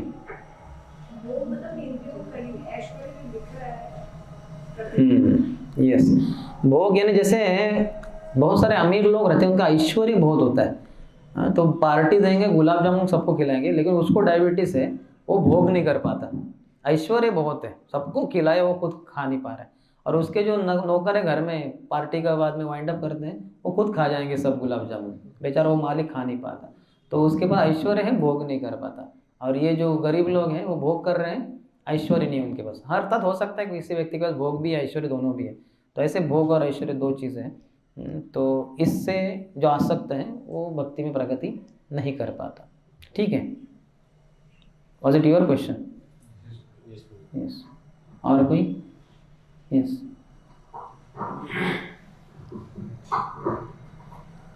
जी, कभी कभी हम देखते हैं वक्त लोग बोलते हैं कि मैं स्ट्रेट फॉरवर्ड हूँ, उसके तहत जो है सीधा चाकू। आप बोल सकते हैं कि प्रभु जी थोड़ा एनेस्थीसिया दीजिए पहले, फिर एटलीस्ट मेरे लिए तो वो एक एनेस्थीसिया का इंजेक्शन तैयार ही रखिए आप, फिर बाद में काटिए। आप रिक्वेस्ट कर सकते हैं उनको, ठीक है? तो जी कभी कभी जैसे ये क्वालिटी को अप्रिशिएट भी किया जाता है कि कोई स्ट्रेट फॉरवर्ड है, तो इन दोनों में फाइन डिफरेंस क्या है? ये फिर भी वो संवेदनशील होता है, क्योंकि क्या है ना, हृदय में प्रेम है, द्वेष नहीं है, तो straight forwardness is acceptable, is appreciable. जैसे प्रभुपाद कहते थे ना, फूल्स एंड रास्कल्स, डायरेक्टली सीधा सभी साइंटिस्ट के मुंह पे ऊपर ही प्रभुपाद बोल देते थे, लेकिन प्रभुपाद का प्रेम था हृदय में, तो इसलिए लोगों को बुरा नहीं लगता था। जैसे हमारे रविंद्र स्वरूप प्रभु कहते थे, वो पीएचडी कर रहे थे, तो उनका जो थीसिस गाइड था, यानी उनके भी ऊपर है, टीचर है वो, तो वो एक बार सोचे कि प्रभुपाद उनको प्रचार करेंगे तो अच्छा भक्त वगैरह बनेगा या कुछ, तो लाए वो, और उनका और प्रभुपाद का इतना ये हुआ, घमासान युद्ध जैसे हो गया, और इतना डांटा प्रभुपाद ने, इतना डांटा, तो वो बहुत क्रोधित हुआ वगैरह, तो बाद में वहाँ से चला गया वो। तो प्रभुपाद ने कहा बाद में कि ठीक है, चला गया, लेकिन उसको अच्छी एक डांट तो दे दी हमने। याद रखेगा जीवन भर, जैसे ही ना। तो रविंद्र स्वरूप प्रभु को बाद में वो व्यक्ति ने बताया, वो टीचर ने, कि मैं बहुत सारे लोगों से मिला हूँ, लेकिन आपके टीचर बहुत विशेष है। यानी देखिए, इतना डांट पड़ने के बाद वो प्रभुपाद की सराहना कर रहे हैं, क्योंकि प्रभुपाद के हृदय में कुछ द्वेष भावना नहीं। तो हम जब द्वेष भावना के साथ बोलते हैं कि मैं स्ट्रेट फॉरवर्ड हूँ, तो उससे दूसरों को चोट पहुँचती है, समझ रहे? द्वेष भावना नहीं है तो कुछ समस्या नहीं आती। तो इसलिए द्वेष भावना से जितना मुक्त है, उतना स्ट्रेट फॉरवर्डनेस एप्रिशिएट किया जाएगा। नहीं है तो भी हमें दूसरों के प्रति संवेदनशील होना चाहिए। और जो प्रेम, जो स्ट्रेट फॉरवर्ड होते हैं शुद्ध भक्त, तो वो भी संवेदनशील ही होते हैं। वो देखते, वो सहन नहीं कर पाते कि ये जीवात्मा बिना वजह ये अपने ऊपर ये इतना सब गंदगी धारण किया हुआ है, क्यों ये कहते हैं, उसको मैं निकाल देता हूँ। वो गंदगी को निकालने के लिए करते हैं कार्य, न कि जैसे कनिष्ठ अधिकारी हैं, वो दूसरों को सताने के लिए ही वो बुरा भला कहते थे, इससे हृदय को चोट पहुँचती, तो वो सेवा के रूप में नहीं कर पाते। शुद्ध भक्त जो भी कार्य करते हैं सेवा के रूप में ही करते हैं, इससे लोग उनसे प्रसन्न होते हैं, क्योंकि वो आपके सेवक के रूप में सेवा करते हैं। तो हमारी कोई सेवक के रूप में सेवा करेगा तो हमें अच्छा ही लगेगा। तो इसलिए शुद्ध भक्त की हर जो ये है चीज़ें हैं वो हमें बहुत अच्छी लगती है, क्योंकि वो सेवक के रूप में रहते हैं हमेशा। लेकिन जो बाकी लोग हैं कनिष्ठ अधिकारी इत्यादि, वो सेवक के रूप में रहते हैं, वो बॉस की टेंडेंसी होती है। तो जब वो स्ट्रेट फॉरवर्ड बनने का प्रयास करते हैं तो दूसरों के हृदय को चोट पहुँचती। तो इसलिए जो कनिष्ठ अधिकारी उनको ऐसे स्ट्रेट फॉरवर्ड बोलना नहीं चाहिए। पॉइंट आपने बताया कि नॉट करेक्टिंग इमीडिएटली। कभी-कभी ऐसा होता है कि वो उसको फिर उसने मिस्टेक किया, हमने करेक्ट नहीं किया, हम भी भूल जाते हैं, फिर बाद में किसी बार वो मिस्टेक करता है। 4 लोग देखते हैं जो वॉइस बेस में देख रहे हैं, तो वो लोग भी मिस्टेक रिपीट करते हैं। तो कभी-कभी ऐसा लगता है कि ओपनली एक व्यक्ति को करेक्ट करने से बाकी लोग भी सीख जाएंगे, मिस्टेक नहीं करेंगे। ओपनली नहीं करना चाहिए। जैसे परम पूज्य भक्ति पुरुषोत्तम स्वामी महाराज कहते हैं, मैं बेंगलोर में था तो कोविड के पहले दिसंबर में 2019 में, तो वहाँ प्रेम मिलन हुआ था। परम पूज्य जयपताका स्वामी महाराज आ रहे थे, तो उनके आने के पहले परम पूज्य भक्ति पुरुषोत्तम स्वामी महाराज ने कहा, बहुत सारे महाराज के ही शिष्य थे लेकिन मैं भी था उसमें, तो महाराज बताएं कि पिछले 40 साल के मेरे परम पूज्य जयपताका स्वामी महाराज का जो संबंध है, संपर्क है, इसमें मैंने एक बार भी उनको पब्लिक में किसी भक्तों को चास्टाइज करते हुए नहीं देखा है। 40 साल में, 40 साल की तो हमारी भक्ति भी नहीं हुई, शायद बहुत जनों की उम्र भी उतनी नहीं है, तो मैंने देखा ही नहीं बोले। तो इतने संवेदनशील है महाराज जयपताका स्वामी महाराज। तो इसलिए कम से कम पब्लिक में मत कीजिए, प्राइवेट लिप में बुला के कर सकते हैं, पब्लिक में ठीक नहीं, क्योंकि कुछ भक्त हैं वो टूट जाते हैं इसके कारण कि हाँ सबके सामने मेरी बेइज्जती कर दी जैसे। अतः क्योंकि मिथ्याहंकार तो है हम सबका, मिथ्याहंकार नहीं है तो कितना भी पब्लिक में कुछ भी किया न जाए, हम उससे ये नहीं करेंगे ना। जैसे मैं हमारे गुरु महाराज के बारे में जानता हूँ, जब पहली बार वो जो एक बार जब बम्बई में आए थे एयरपोर्ट पे, तो उनके लीडर की जो बैग ही घूम गई वो उधर एयरपोर्ट पे, तो उन्होंने तुरंत महाराज की तरफ वो जोर से बोले, कहाँ है मेरी बैग? तो महाराज को कुछ पता ही नहीं था, वो उसके लिए इंचार्ज थे ही नहीं, कोई और था। महाराज बोले मुझे नहीं पता। How dare of you to say like that, you have to get my bag at the earliest, you are not coming to temple till you get the bag. तो जब तक आप बैग नहीं लाते मेरी, तब तक आप आ नहीं सकते मंदिर। आपको एयरपोर्ट में मेरा बैग ढूंढो कहाँ गया। महाराज को कुछ भी पता नहीं था, वो जो इंचार्ज था कोई और ही था। तो महाराज को रुकना पड़ा, 1 घंटा लगा, वो बैग किधर तो फंस गया था कस्टम्स उसमें, तो लेके आ गए फिर वापस। तो परम ये अपने नाथ जी प्रभु कहते हैं कि मैंने जीवन में इतना बड़े पैमाने पे किसी का अपमान होते पब्लिक में देखा ही नहीं। वो एयरपोर्ट में सब लोग देख रहे थे, कौन किसको डांट रहा है, 2 साधु ही दिख रहे वैसे। तो बोले मैंने कभी देखा नहीं। और जिस तरह से परम पूज्य राधानाथ महाराज एकदम नम्रता से, हालांकि उनका उसमें कुछ हाथ था ही नहीं, कुछ पता ही नहीं था, फिर भी वो रह गए वापस। बोले ऐसी नम्रता मैंने कभी भी देखी नहीं।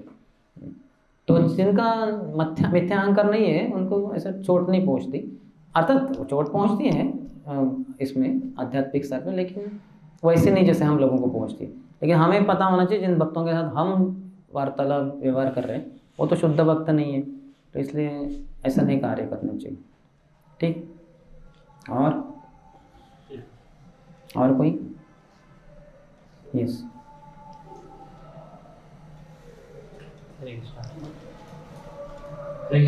ये ऐसा एक्सपीरियंस करते हैं जैसे कि कोई एक विनम्र भक्त है, तो वो अगर विनम्रता पूर्वक कार्य करता है और सामने वाला कनिष्ठ अधिकारी है, तो उसकी विनम्रता को वो कमजोर समझ लेता है और दोबारा भी सेम करता है और ये सोचता है उसको और विनम्र होना है, तो मतलब उसका मैग्नीट्यूड, इसका अटैकिंग मैग्नीट्यूड और उसका हम्बल एटीट्यूड बढ़ता चला जाता है, इंसान का करके नाश कर देता है।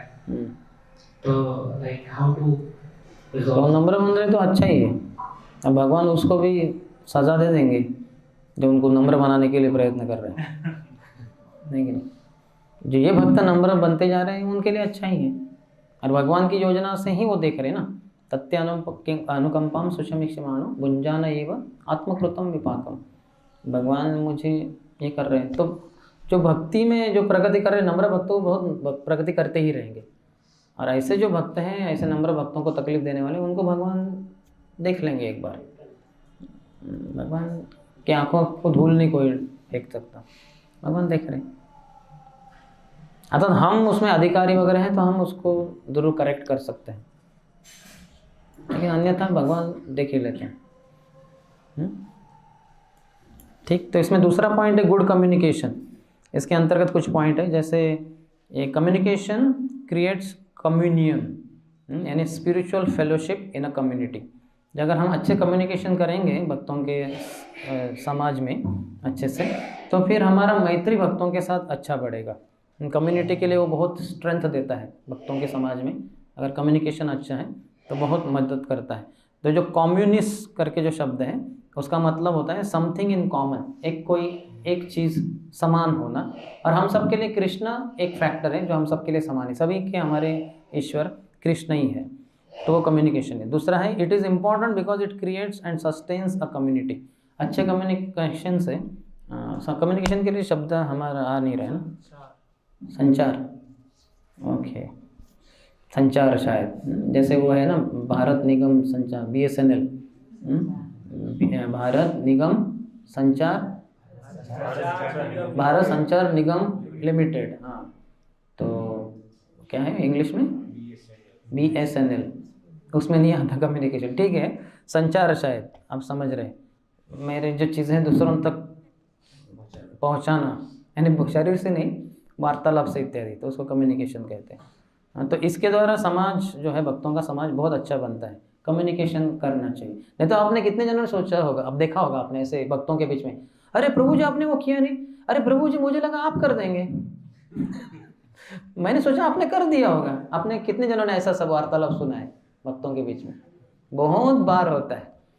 एक भक्त ने सोचा कि ये कर देगा, उसने सोचा ये कर देगा, और बाद में दोनों को पता चलते हुआ ही नहीं, और ये बोलता है कि आपने, मैं सोचा आप कर दूंगा, मैंने सोचा कि आप कर देंगे। दोनों ने बहुत अच्छा सोचा लेकिन कम्युनिकेट ही नहीं किया। कम्युनिकेशन बहुत महत्वपूर्ण है। काफ़ी भक्तों से मैं मिलता हूँ भारत में, तो वो ऐसे बताते हैं मुझे, अभी उनके जीवन में कुछ समस्या है, मुझसे हल चाहते हैं, तो वो मुझे बताने लगते, तो बताते समय होते फिर ऐसा हुआ कि उस भक्त ने, उसके पहले उसने 2-3 भक्तों के नाम लिए, तो फिर बोलता है कि उस भक्त ने फिर मुझे ऐसा बोला, अरे प्रभु जी कौन से भक्त? अरे प्रभु जी वो भक्त ना। अरे वो भक्त तो आपको क्लियर है, आपके साथ घटना हुई है, मैं पूरा बाहर से आया हूँ, मुझे कुछ भी पता नहीं आपके जीवन में क्या हुआ है।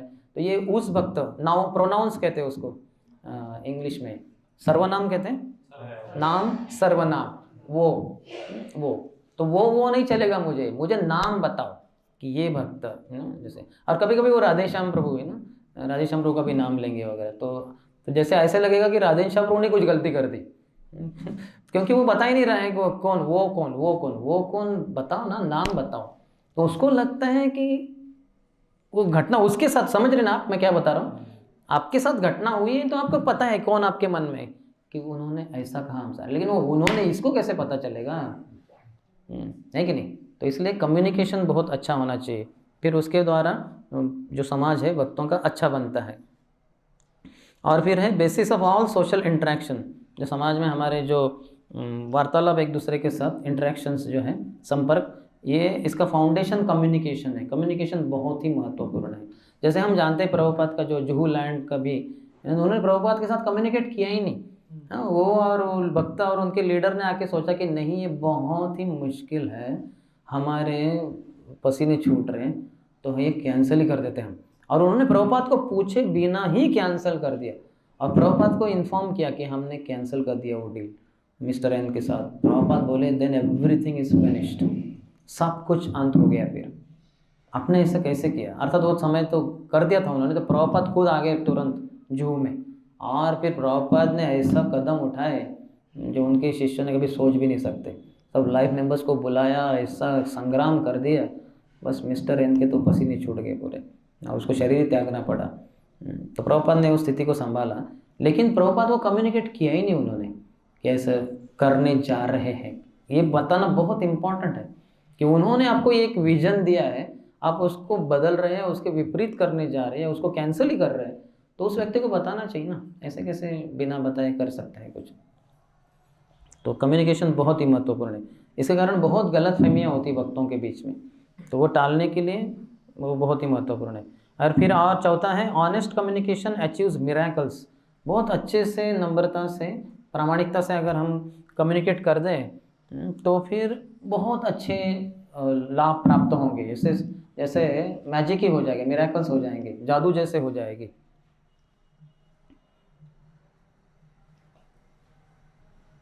जैसे हम देख सकते हैं, जैसे प्रभुपाद के, आप सब जानते हैं कि जो जगन्नाथ जी आए थे, स्थापित हुए थे पहली बार ही वेस्ट में, तो एक बार प्रभुपाद आए, देखे तो जगन्नाथ ही नहीं है। बोले जगन्नाथ किधर गए? बोले वो भक्तों ने उनको गार्डन में लेके गए। प्रभुपाद गार्डन में क्यों लेके गए? वो उनको लगा यहाँ वो उब जाते होंगे इधर खड़े बैठे ना अंदर, तो थोड़ा घूमने फिरने के लिए लेके गए। तो प्रभुपाद बोले अरे ऐसे घूमने फिरने के लिए नहीं लेके जा सकते भगवान को, स्थापना करने वाले। तो फिर भी प्रभुपाद गए गार्डन में, देखा तो बहुत अच्छे से जगह रखा था जगन्नाथ को, और उनके आजू बाजू में भक्त कीर्तन कर रहे थे और लोग भी जमा हुए थे। तो प्रभुपाद को अच्छा लगा कि ये कीर्तन वगैरह कर रहे हैं, समझ रहे हैं, लेकिन ये जो है प्रभुपाद ने बताया कि ऐसे तरीका नहीं है भगवान को बाहर लाने का, इसको एक सिस्टम है, उसको कहते हैं रथ यात्रा। तो साल में एक बार होती है, तो हम रथ यात्रा अरेंज करेंगे। तो बोले ठीक है चलो रथ यात्रा करेंगे करके, तो फिर रथ यात्रा का आयोजन हो गया। तो प्रभुपाद ने वो कम्युनिकेट किया अच्छे से, उन्होंने प्रभुपाद के साथ कम्युनिकेट किए बिना ही जगन्नाथ को लेके गए, लेकिन नो प्रॉब्लम, फिर ये हो गया। ऐसे प्रभुपाद के जीवन में भी ऐसा हुआ कि सब भक्तों को सब कुछ नहीं बता पाए वो, क्योंकि समय की कमी थी। तो जैसे परम पूज्य प्रहलादानंद स्वामी महाराज कहते हैं कि वो जगन्नाथ बलदेव सुभद्रा की पूजा अर्चना कर रहे थे पुजारी के रूप में, उनको समझ में नहीं आ रहा था है कौन ये 3 लकड़ी के पुतले। तो करते जा रहे सब। तो उन्होंने प्रभुपाद को लेटर लिखा, प्रभुपाद ये है कौन ये 3 लोग लकड़ी के, काले पीले नीले तो सफ़ेद, ये समझ में नहीं आ रहा। प्रभुपाद कहें कि ये भगवान है साक्षात, जगन्नाथ बलदेव सुभद्रा इनके नाम है, और डिटेल्स के लिए ये भक्तों को पूछो कैसे वगैरह करना है क्या है। तो आप बोलेंगे अरे प्रभुपाद ने ऐसे कैसे कर दिया? प्रभुपाद के पास समय की कमी थी। और बाद में उन्होंने कर दिया वो कम्युनिकेट। जैसे हमारे गुरु महाराज को भी जो शालिग्राम शिला की पूजा करनी थी उधर न्यू वृंदावन में, तो उनको भी ठीक से पता नहीं थी क्या करना है, तो उन्होंने प्रभुपाद को लेटर लिखा, तो प्रभुपाद ने कुछ बेसिक चीज़ें बता दी सिंपल, उनको गंगा जल और थोड़ा तुलसी अर्पण करो, और सब डिटेल्स के लिए श्रीमान जननिवास प्रभु को संपर्क करो, उनको सब पता है, वो जो ऐसे बताते हैं वैसे तुम शालिग्राम शिला की पूजा अर्चना करना। फिर महाराज ने उनके साथ कम्युनिकेट किया कि पूछा उनको कैसे करना होता है, फिर जनिया ने सब मार्गदर्शन दिया। तो ये कम्युनिकेशन बहुत ही महत्वपूर्ण है, नहीं तो हमें समझ में नहीं आएगा क्या हो रहा है वगैरह। हमारा कम्युनिकेशन मिनिस्ट्री भी है कि नहीं, वो जो क्या नाम है अनुत्तम प्रभु, तो अनुत्तम प्रभु अगर इस्कॉन में बड़े जागतिक पैमाने पे कुछ हो गया तो तुरंत सभी मंदिरों को प्रेसिडेंट्स को वगैरह संदेशा भेज देते ईमेल के द्वारा वगैरह कि इसके विरोध में या इसके तरफ हमारा कैसे नज़रअंदाज होना चाहिए, कैसे हमारा बर्ताव रहेगा ये स्थिति में वगैरह। तो ये कम्युनिकेशन बहुत महत्वपूर्ण है, नहीं तो हम सब इस्कॉन वाले समझ में नहीं आएगा कुछ घटना हो रही है और हमें कुछ पता ही नहीं चलेगा। जैसे प्रभुपाद के पास वो जो एक बॉलीवुड मूवी निकली थी, नाम तो नहीं पता मुझे, लेकिन उसमें वो गीत है दम मारो दम, दम मारो दम, वो वाला। तो अर्थात मैं आपको आपकी पुरानी यादें नहीं दिलाना चाहता, लेकिन वो तो नाम क्या है उसका मूवी का? अच्छा, मूवी का नाम ही हरे राम हरे कृष्ण, ठीक है। तो देवानंद ने उसमें काम किया था, हीरो था वो। तो उसमें ऐसा दिखाया है कि बहुत लोग सब गांजा वगैरह पी रहे और गा रहे हरे कृष्ण हरे राम हरे कृष्ण हरे। तो वो न्यूज़पेपर में शायद मूवी निकला तो प्रभुपाद के पास आए, परम पूज्य गिरिराज स्वामी महाराज था, प्रभुपाद देखिए क्या है हमारे संस्था के विरोध में क्या बोल रहे वगैरह। फिर क्या हुआ, बोले हरे कृष्ण हरे राम ऐसे गांजा पीते वगैरह। प्रभुपाद कहे चिंता की कोई बात नहीं, ये जो गांजा वगैरह है ये सब लोग भूल जाएंगे, अंत में क्या रहेगा हरे कृष्ण हरे राम, बाकी ये सब लोग भूल जाएंगे। और वही हुआ, आज के तारीख में इस्कॉन का इतना नाम है, सब जानते हैं, गांजा बिंजा का कुछ इसमें सवाल ही नहीं, ये सब हरे कृष्ण हरे राम वाले। हमें दिखते ही लोग बोलते हैं हरे कृष्णा, या हमने हरे कृष्णा बोल दिया तो बोलते हैं हरे राम तो हरे कृष्णा हरे राम ही रहा। लेकिन कम्युनिकेशन बहुत महत्वपूर्ण है, नहीं तो सब ये रहेंगे। वैसे ही हम देखते हैं कि जो प्रभुपाद को कुछ 4 सन्यासी वरिष्ठ भक्तों ने बोल दिया, बाकी भक्तों को बोल दिया कि प्रभुपाद ही भगवान कृष्ण है। तो बाकी कनिष्ठ भक्त जो नीचे थे वो तो दंग रह गए, ऐसे तो हमने प्रभुपाद से सुना नहीं, लेकिन ये भी सीनियर है, सन्यासी है, क्या है। तो फिर अंततः गत्वा बहुत ही भ्रम हो रहा था सबको। एक जन प्रभुपाद के पास गई, प्रभुपाद ऐसे कह रहे हैं आपके शिष्य के, सही है? प्रभुपाद बहुत आग बबूला हो गए, क्या बोल रहे हैं। उनको बुलाया, बोले कि आपको इस्कॉन से हद पार, निकल जाओ, आप इस्कॉन में नहीं है। बोले नहीं प्रभुपाद माफ़ी मांगता हूँ वगैरह। बोले नहीं, जब तक तुम सेंटर खोल के नहीं लाते तब तक प्रवेश नहीं इस्कॉन में।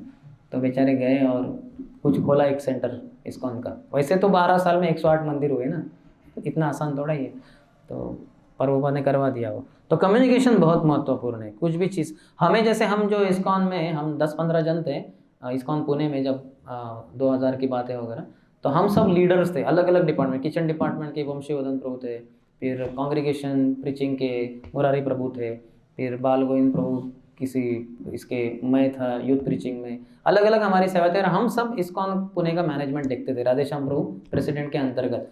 तो क्या होता था, कुछ जवान ब्रह्मचारी वगैरह हमारे पास आते थे, क्योंकि हम सब भी मैनेजर्स थे अलग अलग डिपार्टमेंट्स के।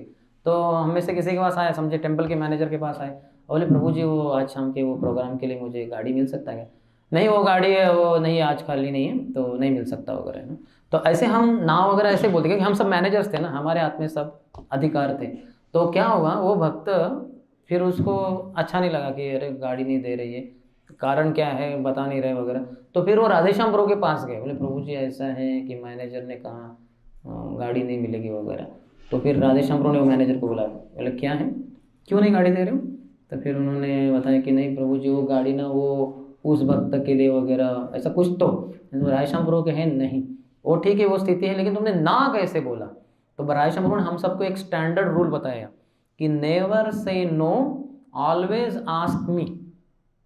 यानी हम सब मैनेजर्स थे, पूरा मंदिर हमारे अंतर्गत चल रहा था, लेकिन हम में से कोई भी मैनेजर नो बोल ही नहीं सकता किसी भक्त को।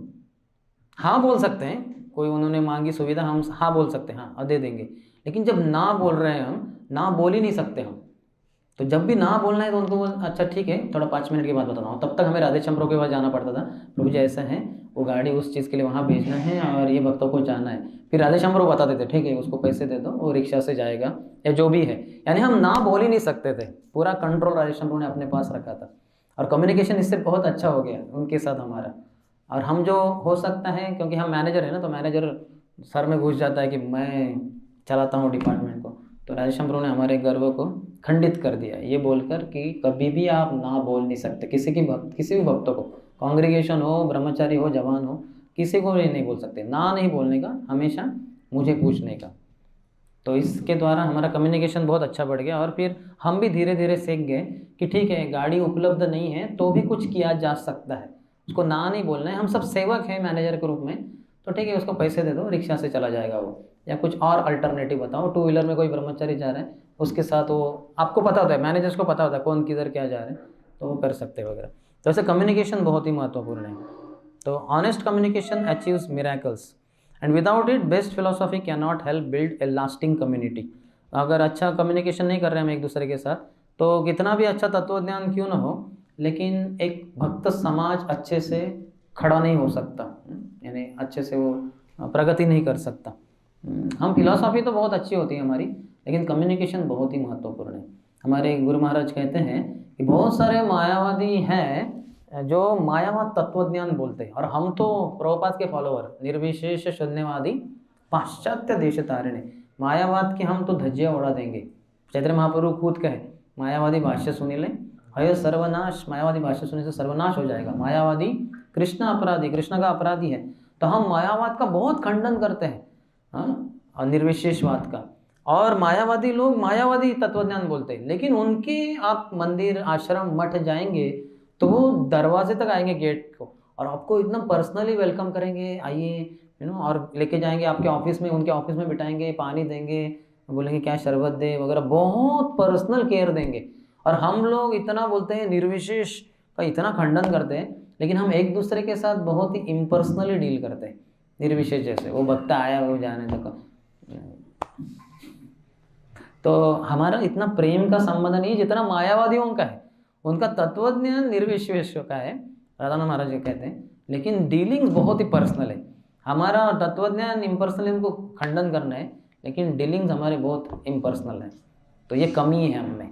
जैसे आपके ही गुरु महाराज भक्तिचारू महाराज बहुत ही, आज माता जी के घर में गया था तो रूप को मैंने पूछा कि महाराज का संग तो बच्चों को बहुत मिला होगा, तो उनके जो 3 बच्चे हैं रूप विलास इत्यादि, बोले हाँ क्या बताएं, महाराज का प्रेम इतना मिला बच्चों को, महाराज का प्रेम, महाराज का संग इतना मिला हमें इधर उज्जैन में कि यानी उनके एक्सप्रेशन, उनके हाव भाव से मुझे समझ में आया कि वो अपने शब्दों में वर्णन नहीं कर पाएंगे उसको, कि महाराज की कितना प्रेम, कितना संग मिला वगैरह। तो महाराज बहुत ही पर्सनल थे, अपने गुरु भाइयों को वगैरह बुलाकर उनको खुद ही कुकिंग करके और प्रेम से उनको बांटना वगैरह वो करते थे। परम पूज्य राधानाथ स्वामी महाराज, एक शायद आपने सुना होगा, महाराज के जाने के पहले ही उन्होंने, महाराज ने एक क्लास दिया था राधानाथ महाराज, तो उसमें उन्होंने बताया था, मुझे बहुत अच्छा लगा वो, कि राधानाथ महाराज को एस्थमेटिक अटैक्स आते थे, अस्थमा उनको क्या कहते, दमा होता था, तो कुछ चीज़ों से उनको वो तकलीफ होती थी। तो जब मायापुर में गए थे जीबीसी मीटिंग्स के लिए, तो जहाँ वो भक्तिचारू महाराज के रूम में ही रहते थे, दोनों तो रूममेट थे, तो खिड़की से या कहीं से तो वहाँ मायापुर के खेत में कुछ तो थी जड़ी बूटी या कुछ तो वनस्पति, उसके जो खुशबू है, उसके जो है सुगंध, जो बास है, तो उसके कारण महाराज को एस्थमेटिक अटैक आ गया रात को 12 बजे या कुछ तो 12 बजे 1 बजे। तो भक्तिचारू महाराज दूसरे रूम में, एक ही रूम था लेकिन थोड़े से 2 विभाग थे, तो महाराज ये लिख रहे थे प्रभुपाद के बांग्ला ग्रह भाषा में ये कर रहे थे, तो उन्होंने आवाज़ सुनी कुछ तो ऐसे एकदम जैसे जान जा रही है एकदम, तो तुरंत गए अंदर, देखा तो राधानाथ महाराज को दमा का ये हो गया था, उनको वो सांस लेने को नहीं हो रही थी। तो तुरंत भक्तिचारू महाराज ने उनको छाती को थोड़ा सा ऐसा ये किया, बोले क्या हुआ महाराज? बोले महाराज मुझे बहुत तकलीफ़ हो रही है सांस लेने में, यहाँ शायद कुछ तो है वनस्पति, तो वो उसके कारण मुझे एस्थमेटिक, मुझे ये समस्या है ही वगैरह। तो महाराज बोले कि मैं जाके देखता हूँ। बोले नहीं महाराज आपको समझ में नहीं आएगा अंधेरे में, और कुछ समझने के बाहर है हमारे वगैरह। तो वो फिर बोले कि मैं क्या करूँ आपके लिए। बोले नहीं आप कुछ नहीं कर सकते, कुछ नहीं कर, आप आपका सेवा कीजिए जो ग्रंथ कर रहे हैं। वो बोले नहीं मैं आपके साथ। बोले नहीं महाराज आप कुछ नहीं कर पाएंगे, आप जाइए वापस, आपकी सेवा कीजिए प्रभुपाद के प्रति। वो बोले नहीं मैं आपके साथ ही रहूँगा, आप चिंता मत करो, मैं आपके साथ हूँ। तो अब परम पूज्य राधानाथ महाराज कहते हैं कि मैंने डिवोटी केयर के बारे में बहुत कुछ चीज़ें सुन रखी थी, लेकिन मैंने जीवन में साक्षात देखा कि डिवोटी केयर होता क्या है। परम पूज्य भक्ति चारू महाराज का जो उनके साथ जो आदान प्रदान हुआ उससे, बोले महाराज को मैंने कितना समझाया, जाइए आप प्रभुपाद की सेवा कर रहे हैं तो वो महत्वपूर्ण है, और मेरे बारे में आप कुछ नहीं कर सकते, मुझे ऐसे ही भुगतना होगा ये। जब तक सुबह ना हो तब तक मुझे ऐसे ही दुख भोगना पड़ेगा। महाराज कहे नहीं, जो भी है मैं आपके साथ ही रहूँगा, आप चिंता मत करो। तो रहे वो उधर ही रहे, पूरा अपनी सेवा बंद करके उधर ही रहे। तो ऐसे प्रेम के संबंध होने चाहिए, दूसरों के लिए, एक दूसरे के लिए मर मिटने के लिए तैयार होना चाहिए। इतना अगर प्रेम है तो बहुत ही भक्ति में हमारी प्रगति होगी वैयक्तिक रूप से, और पूरा भक्त समाज भी बहुत प्रगति करेगा। जैसे एक बार मैंने सुना कि कुछ भक्त ट्रेन में जा रहे थे, ब्रह्मचारी कहीं तो जा रहे थे, बड़ौदा या किधर से थे, गुजरात से। तो वो दो बोगीज में थे, अलग अलग रिजर्वेशन अलग अलग जगह पे था। तो एक जगह पे थोड़े ज़्यादा थे शायद, दूसरी जगह पे कम थे जो भी थे। तो सुबह 4 बजे उठ के, कुछ तो 4:30 बजे वगैरह, जैसे मंदिर में मंगल आरती के लिए जमा होते हैं, तो फिर वो बोगी के भक्त इधर आ गए। तो जैसे इनको देखा ये जप करने वाले, तो उन्होंने तुरंत उनको दंडवत किया। फिर वो भक्त भी झुक गए सब। 4:30-5 बजे की बात है सुबह। तो सब लोग सोए थे पैसेंजर, एक कोई तो व्यक्ति जागा था। तो उसने देखा कि क्या है ये आए, इनको पूरा नमस्कार, इतना दंडवत करता नहीं कोई, माता पिता को भी इतना कोई करता नहीं झुक के, तो इतना किए और वो भी किए उनको, और एक दूसरे को गले भी लगाए, वो ब्रह्मचारी एक दूसरे को गले भी लगाए। तो पूछे कि आप है कौन? बोले हम ब्रह्मचारी हैं, इस्कॉन क्या है? तो पूरा उनको बताना पड़ा कि इस्कॉन यानी ये प्रभुपाद वगैरह। तो उनको बड़ा प्रभावित हुए, वो बोले क्या प्रेम है आप लोगों का, आप एक दूसरे को कितना आदर देते हैं, ऐसा आदर, क्या आप भाई है क्या सब? बोले हम गॉड ब्रदर से गुरु भाई है या प्रभुपाद की ही संस्था में है, ऐसे खून से हम भाई नहीं हैं, लेकिन भक्ति के तौर पे हम भाई ये सब। तो उसको बड़ा आश्चर्य लगा। तो ऐसे हमारे प्रेम के संबंध होंगे तो बहुत ही इस्कॉन का प्रचार प्रसार होगा।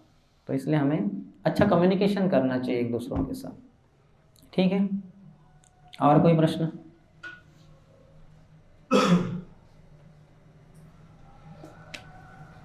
तो यहीं पे रुकते हैं फिर। हालांकि बहुत सारे हैं अन्य चर्चा। ओके,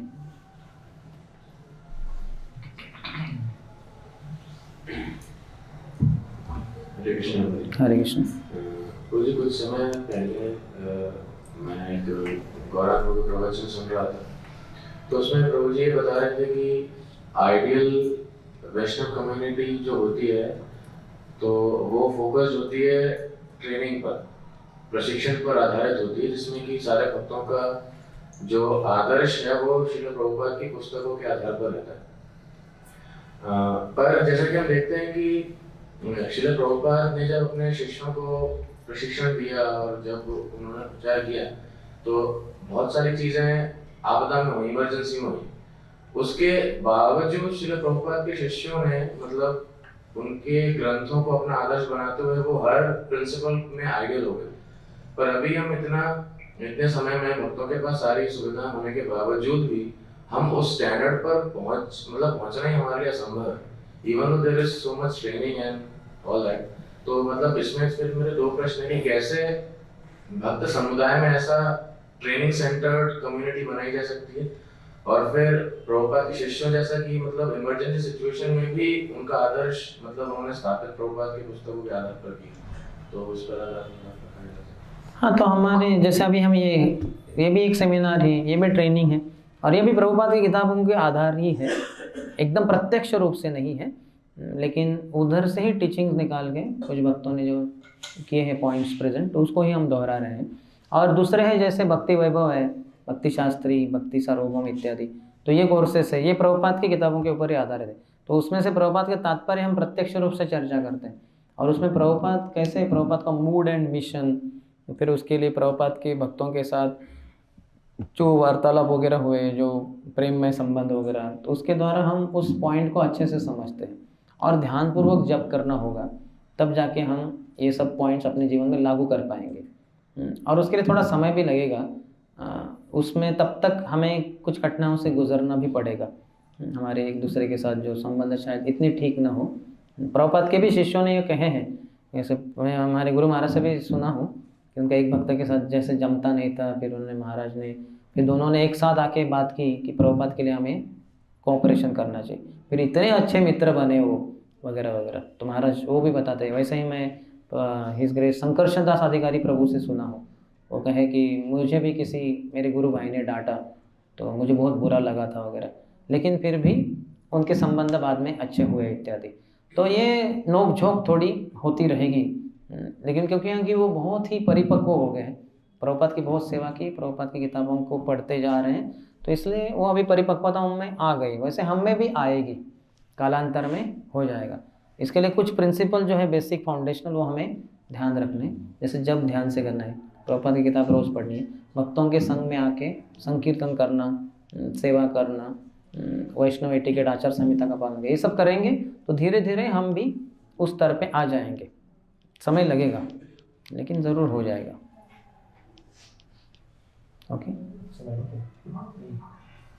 जस्ट 2 पॉइंट्स थे, मैं बोल देता हूँ। आपका प्रश्न नहीं है ना? क्योंकि ये प्रश्न है क्या? अच्छा पूछिए। जैसे ये कम्युनिटी डेवलपमेंट की जो बात हो रही है, ऑपरेशन कोऑर्डिनेशन, तो जैसे बाहर की दुनिया में हम देखते हैं कि generally use and throw tendency हो गई है, और वो टेंडेंसी कुछ हद तक डिवोटी कम्युनिटीज में भी आ रही है।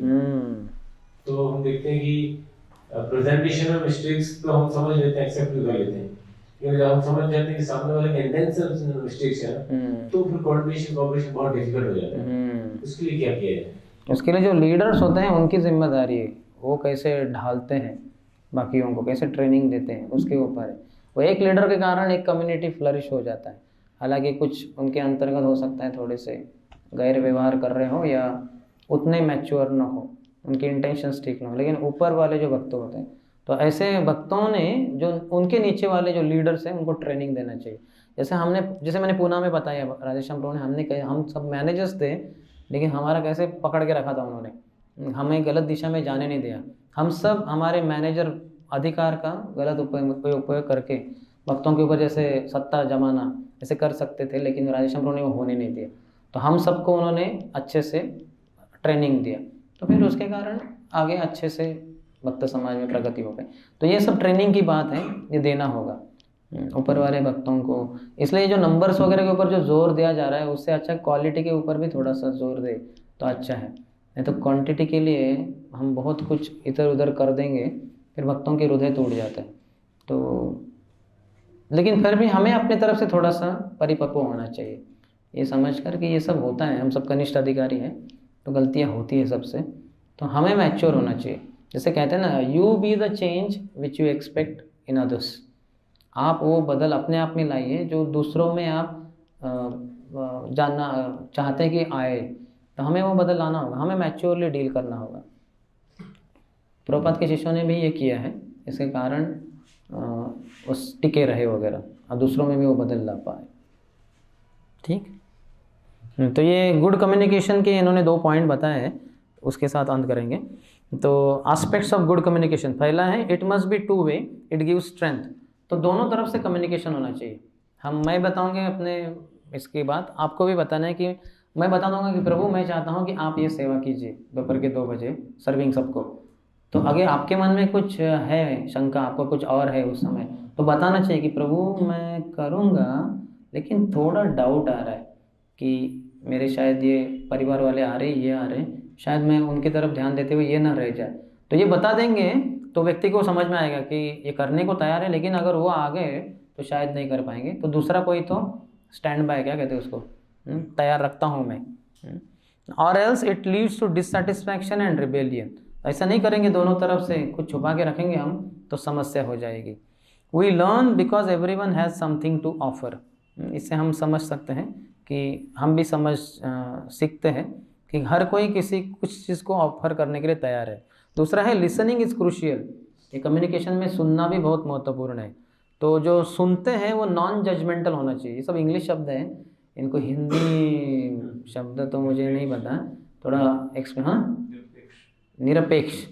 ओके, निरपेक्ष भावना से, जैसे नॉन जजमेंट है, जज के जैसे नहीं, हाँ ये ऐसा ऐसे नहीं, श्रवण कर रहे बस, वो सेवा है। वो वक्त जो बता रहे हैं अपने हृदय को खोलकर, तो मुझे सुनना है, जजमेंटल नहीं करना होना है। हाँ अच्छा इसने ये भी किया है, ये भी किया है, बड़ा चोर था ये पहले, वैसे नहीं। आपको श्रवण करना है कि क्या वो अपने हृदय की बात कह रहे हैं। वैल्यूइंग द पर्सन, उस व्यक्ति को आदर देना है, उसकी कीमत रखनी है। सिंपथाइजिंग विथ हिम, और सहानुभूति भी रखना है। तो ये सब लक्षण होंगे तो हम अच्छा कम्युनिकेशन कर पाएंगे। दोनों तरफ से होना चाहिए कम्युनिकेशन, नहीं कि एक व्यक्ति ने बता दिया सब कुछ, दूसरे व्यक्ति छिपा रहे।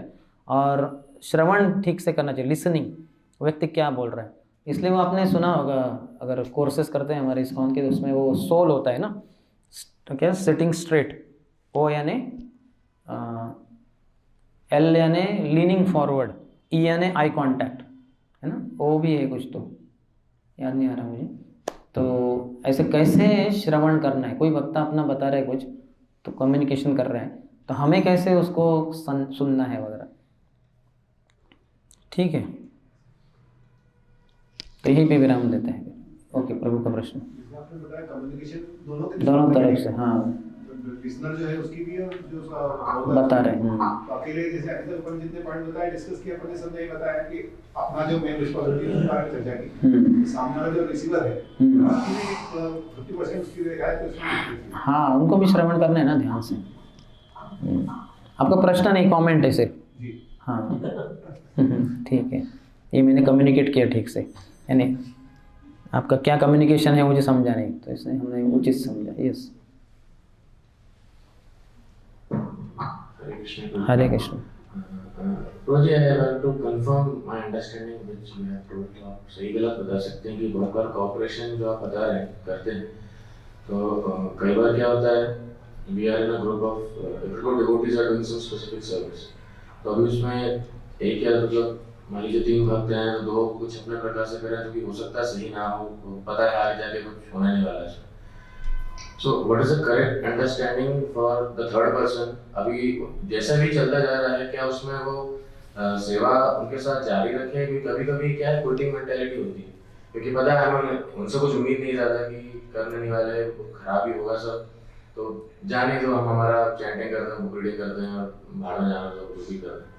So is that a correct understanding?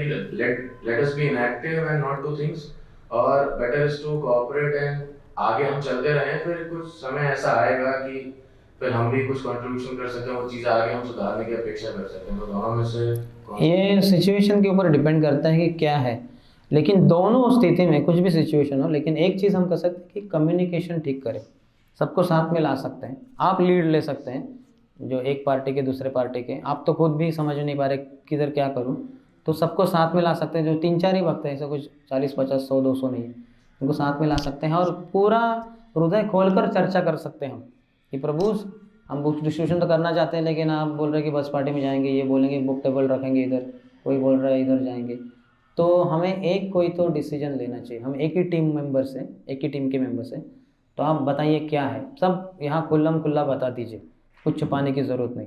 फिर पूरी चर्चा होगी, वो टेबल पे सब पॉइंट रखेंगे और फिर हम चर्चा करेंगे अभी क्या करना है। अब तो कम से कम सबके हृदय की बात तो टेबल पे आ गई, समझ रहे ना, सब पॉइंट्स बाहर आ गए। अभी मतभेद होंगे उसमें, तो अभी हमें एक कोई तो कॉमन डिसीजन लेना है, तो फिर वो डिसीजन ले पाएंगे। लेकिन जब तक कम्युनिकेशन ही नहीं हुआ है, किसके हृदय में क्या चल रहा है पता ही नहीं, फिर समस्या हो जाती है, समझ रहे हैं। तो इसलिए साथ में लाने की शक्ति होनी चाहिए, कोई तो एक तो होना चाहिए जो साथ में ले पाए सबको, और फिर हम फ्रेंड के रूप में ही चर्चा करेंगे।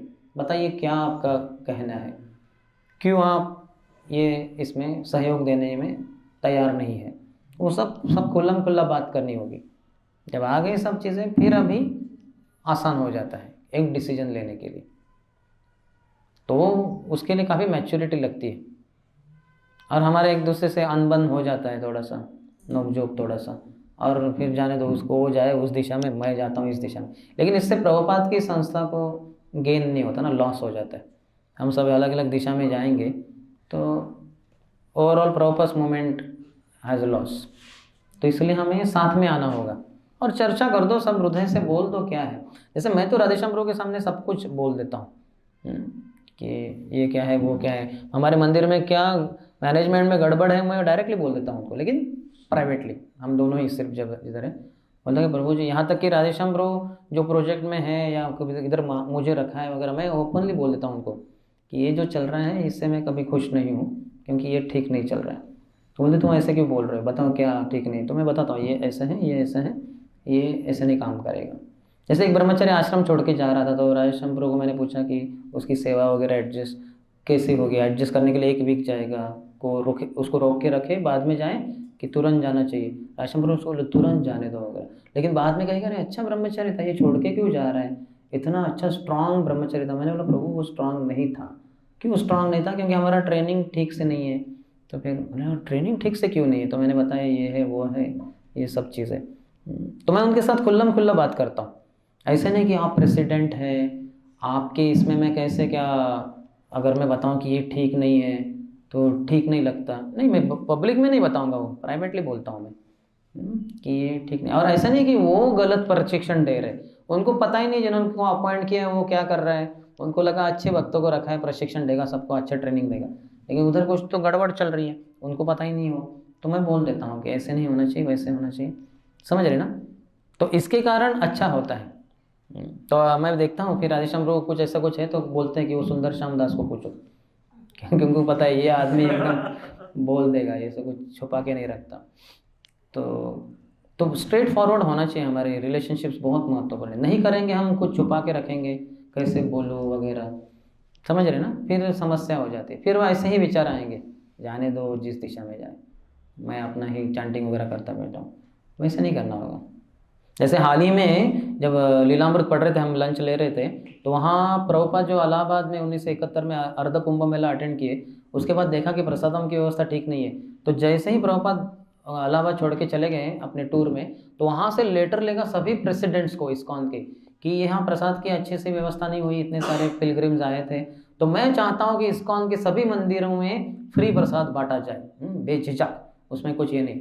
तो बहुत अच्छा लेटर था, लंबा। तो तुरंत मैंने वो भक्त प्रसाद में ले रहा था प्रसाद, तो मैंने बोला वो लाओ वॉल्यूम, मैंने अपने पाँव पे रखा, अपने गोद में, और फिर तुरंत उसके फ़ोटो क्लिक किए, ईमेल में अटैच करके राधेश्याम प्रभु को भेजा। देखिए प्रभु जी क्या बोला है, इस्कॉन के सभी मंदिरों में फ्री प्रसाद बांटना चाहिए, सभी प्रेसिडेंट्स को ये अपील किया गया राधे प्रभुपाद के द्वारा। तो हमारे मंदिर में कम से कम जो गृहस्थ कांग्रेगेशन आ रहे हैं उनको हम क्यों कूपन चार्ज कर रहे हैं भागवतम के बाद। वो इतना डोनेशन दे रहे हैं मंदिर के लिए, इतनी सेवाएं अर्पण कर रहे हैं, दीक्षित है, भगवान की पूजा वगैरह भी करते हैं, माताएं भी पूजा ये हार बनाती है, हम कूपन क्यों चार्ज करते हैं उनके पास, है ना। और वो कूपन भी मिलते हैं थोड़े समय के लिए, बाद में वो कूपन खत्म हो जाए, क्योंकि प्रसाद उतनी कूपन बांटते हो। फिर बाकी जो कांग्रेगेशन है, कोई 2-4 बचे हुए, उनको कहते नहीं अभी वो नहीं, अब यानी उनका कुछ भी नहीं, इतना लाइन में खड़े हुए पैसे देने के लिए भी तैयार हैं और प्रसाद भी नहीं मिलेगा, यानी ऐसे सब कुछ। फिर वो जाओ गोविंदा में वगैरह। तो मैंने बोला प्रभु जी ऐसा नहीं, हमें सबको कम से कम हमारे कांग्रेगेशन को तो फ्री देना चाहिए प्रसाद। ऐसा नहीं कुछ पूरी पकौड़ा वगैरह देना है, कम से कम खिचड़ी तो दीजिए उनको, खिचड़ी पापड़ वगैरह, उससे प्रसन्न हो जाएंगे वो। क्या ऐसा कुछ बड़ी डिमांड नहीं कर रहे हो, सब अपने ही भक्त है वगैरह। तो राधेश्याम प्रभु ने उसको बहुत गंभीरता से लिया, और मैंने जैसे ही वो बताया था उनको, बस शायद 1-1.5 महीने में, है ना, जब मैं पिछली बार गया 21 नवंबर को जब मैं बैंगलोर से पहुंचा पुणे, तो बताया सभी भक्तन ब्रह्मचर्य ने, प्रभु आपने जो कदम उठाया उसका आज पहला दिन है, सभी को फ्री प्रसाद बांटा गया, 150 भक्तों ने प्रसाद दिया। मतलब जय हरि बोल, बहुत खुश हो गया। लेकिन राधेश्याम प्रभु ने उसको बहुत ये किया, सब लीडर्स को बुलाया, उनके पहले मैंने भी थोड़ा प्रयास किया, सब इन्वेस्टिगेशन किया क्या क्या है, क्यों नहीं फ्री प्रसाद बांटते।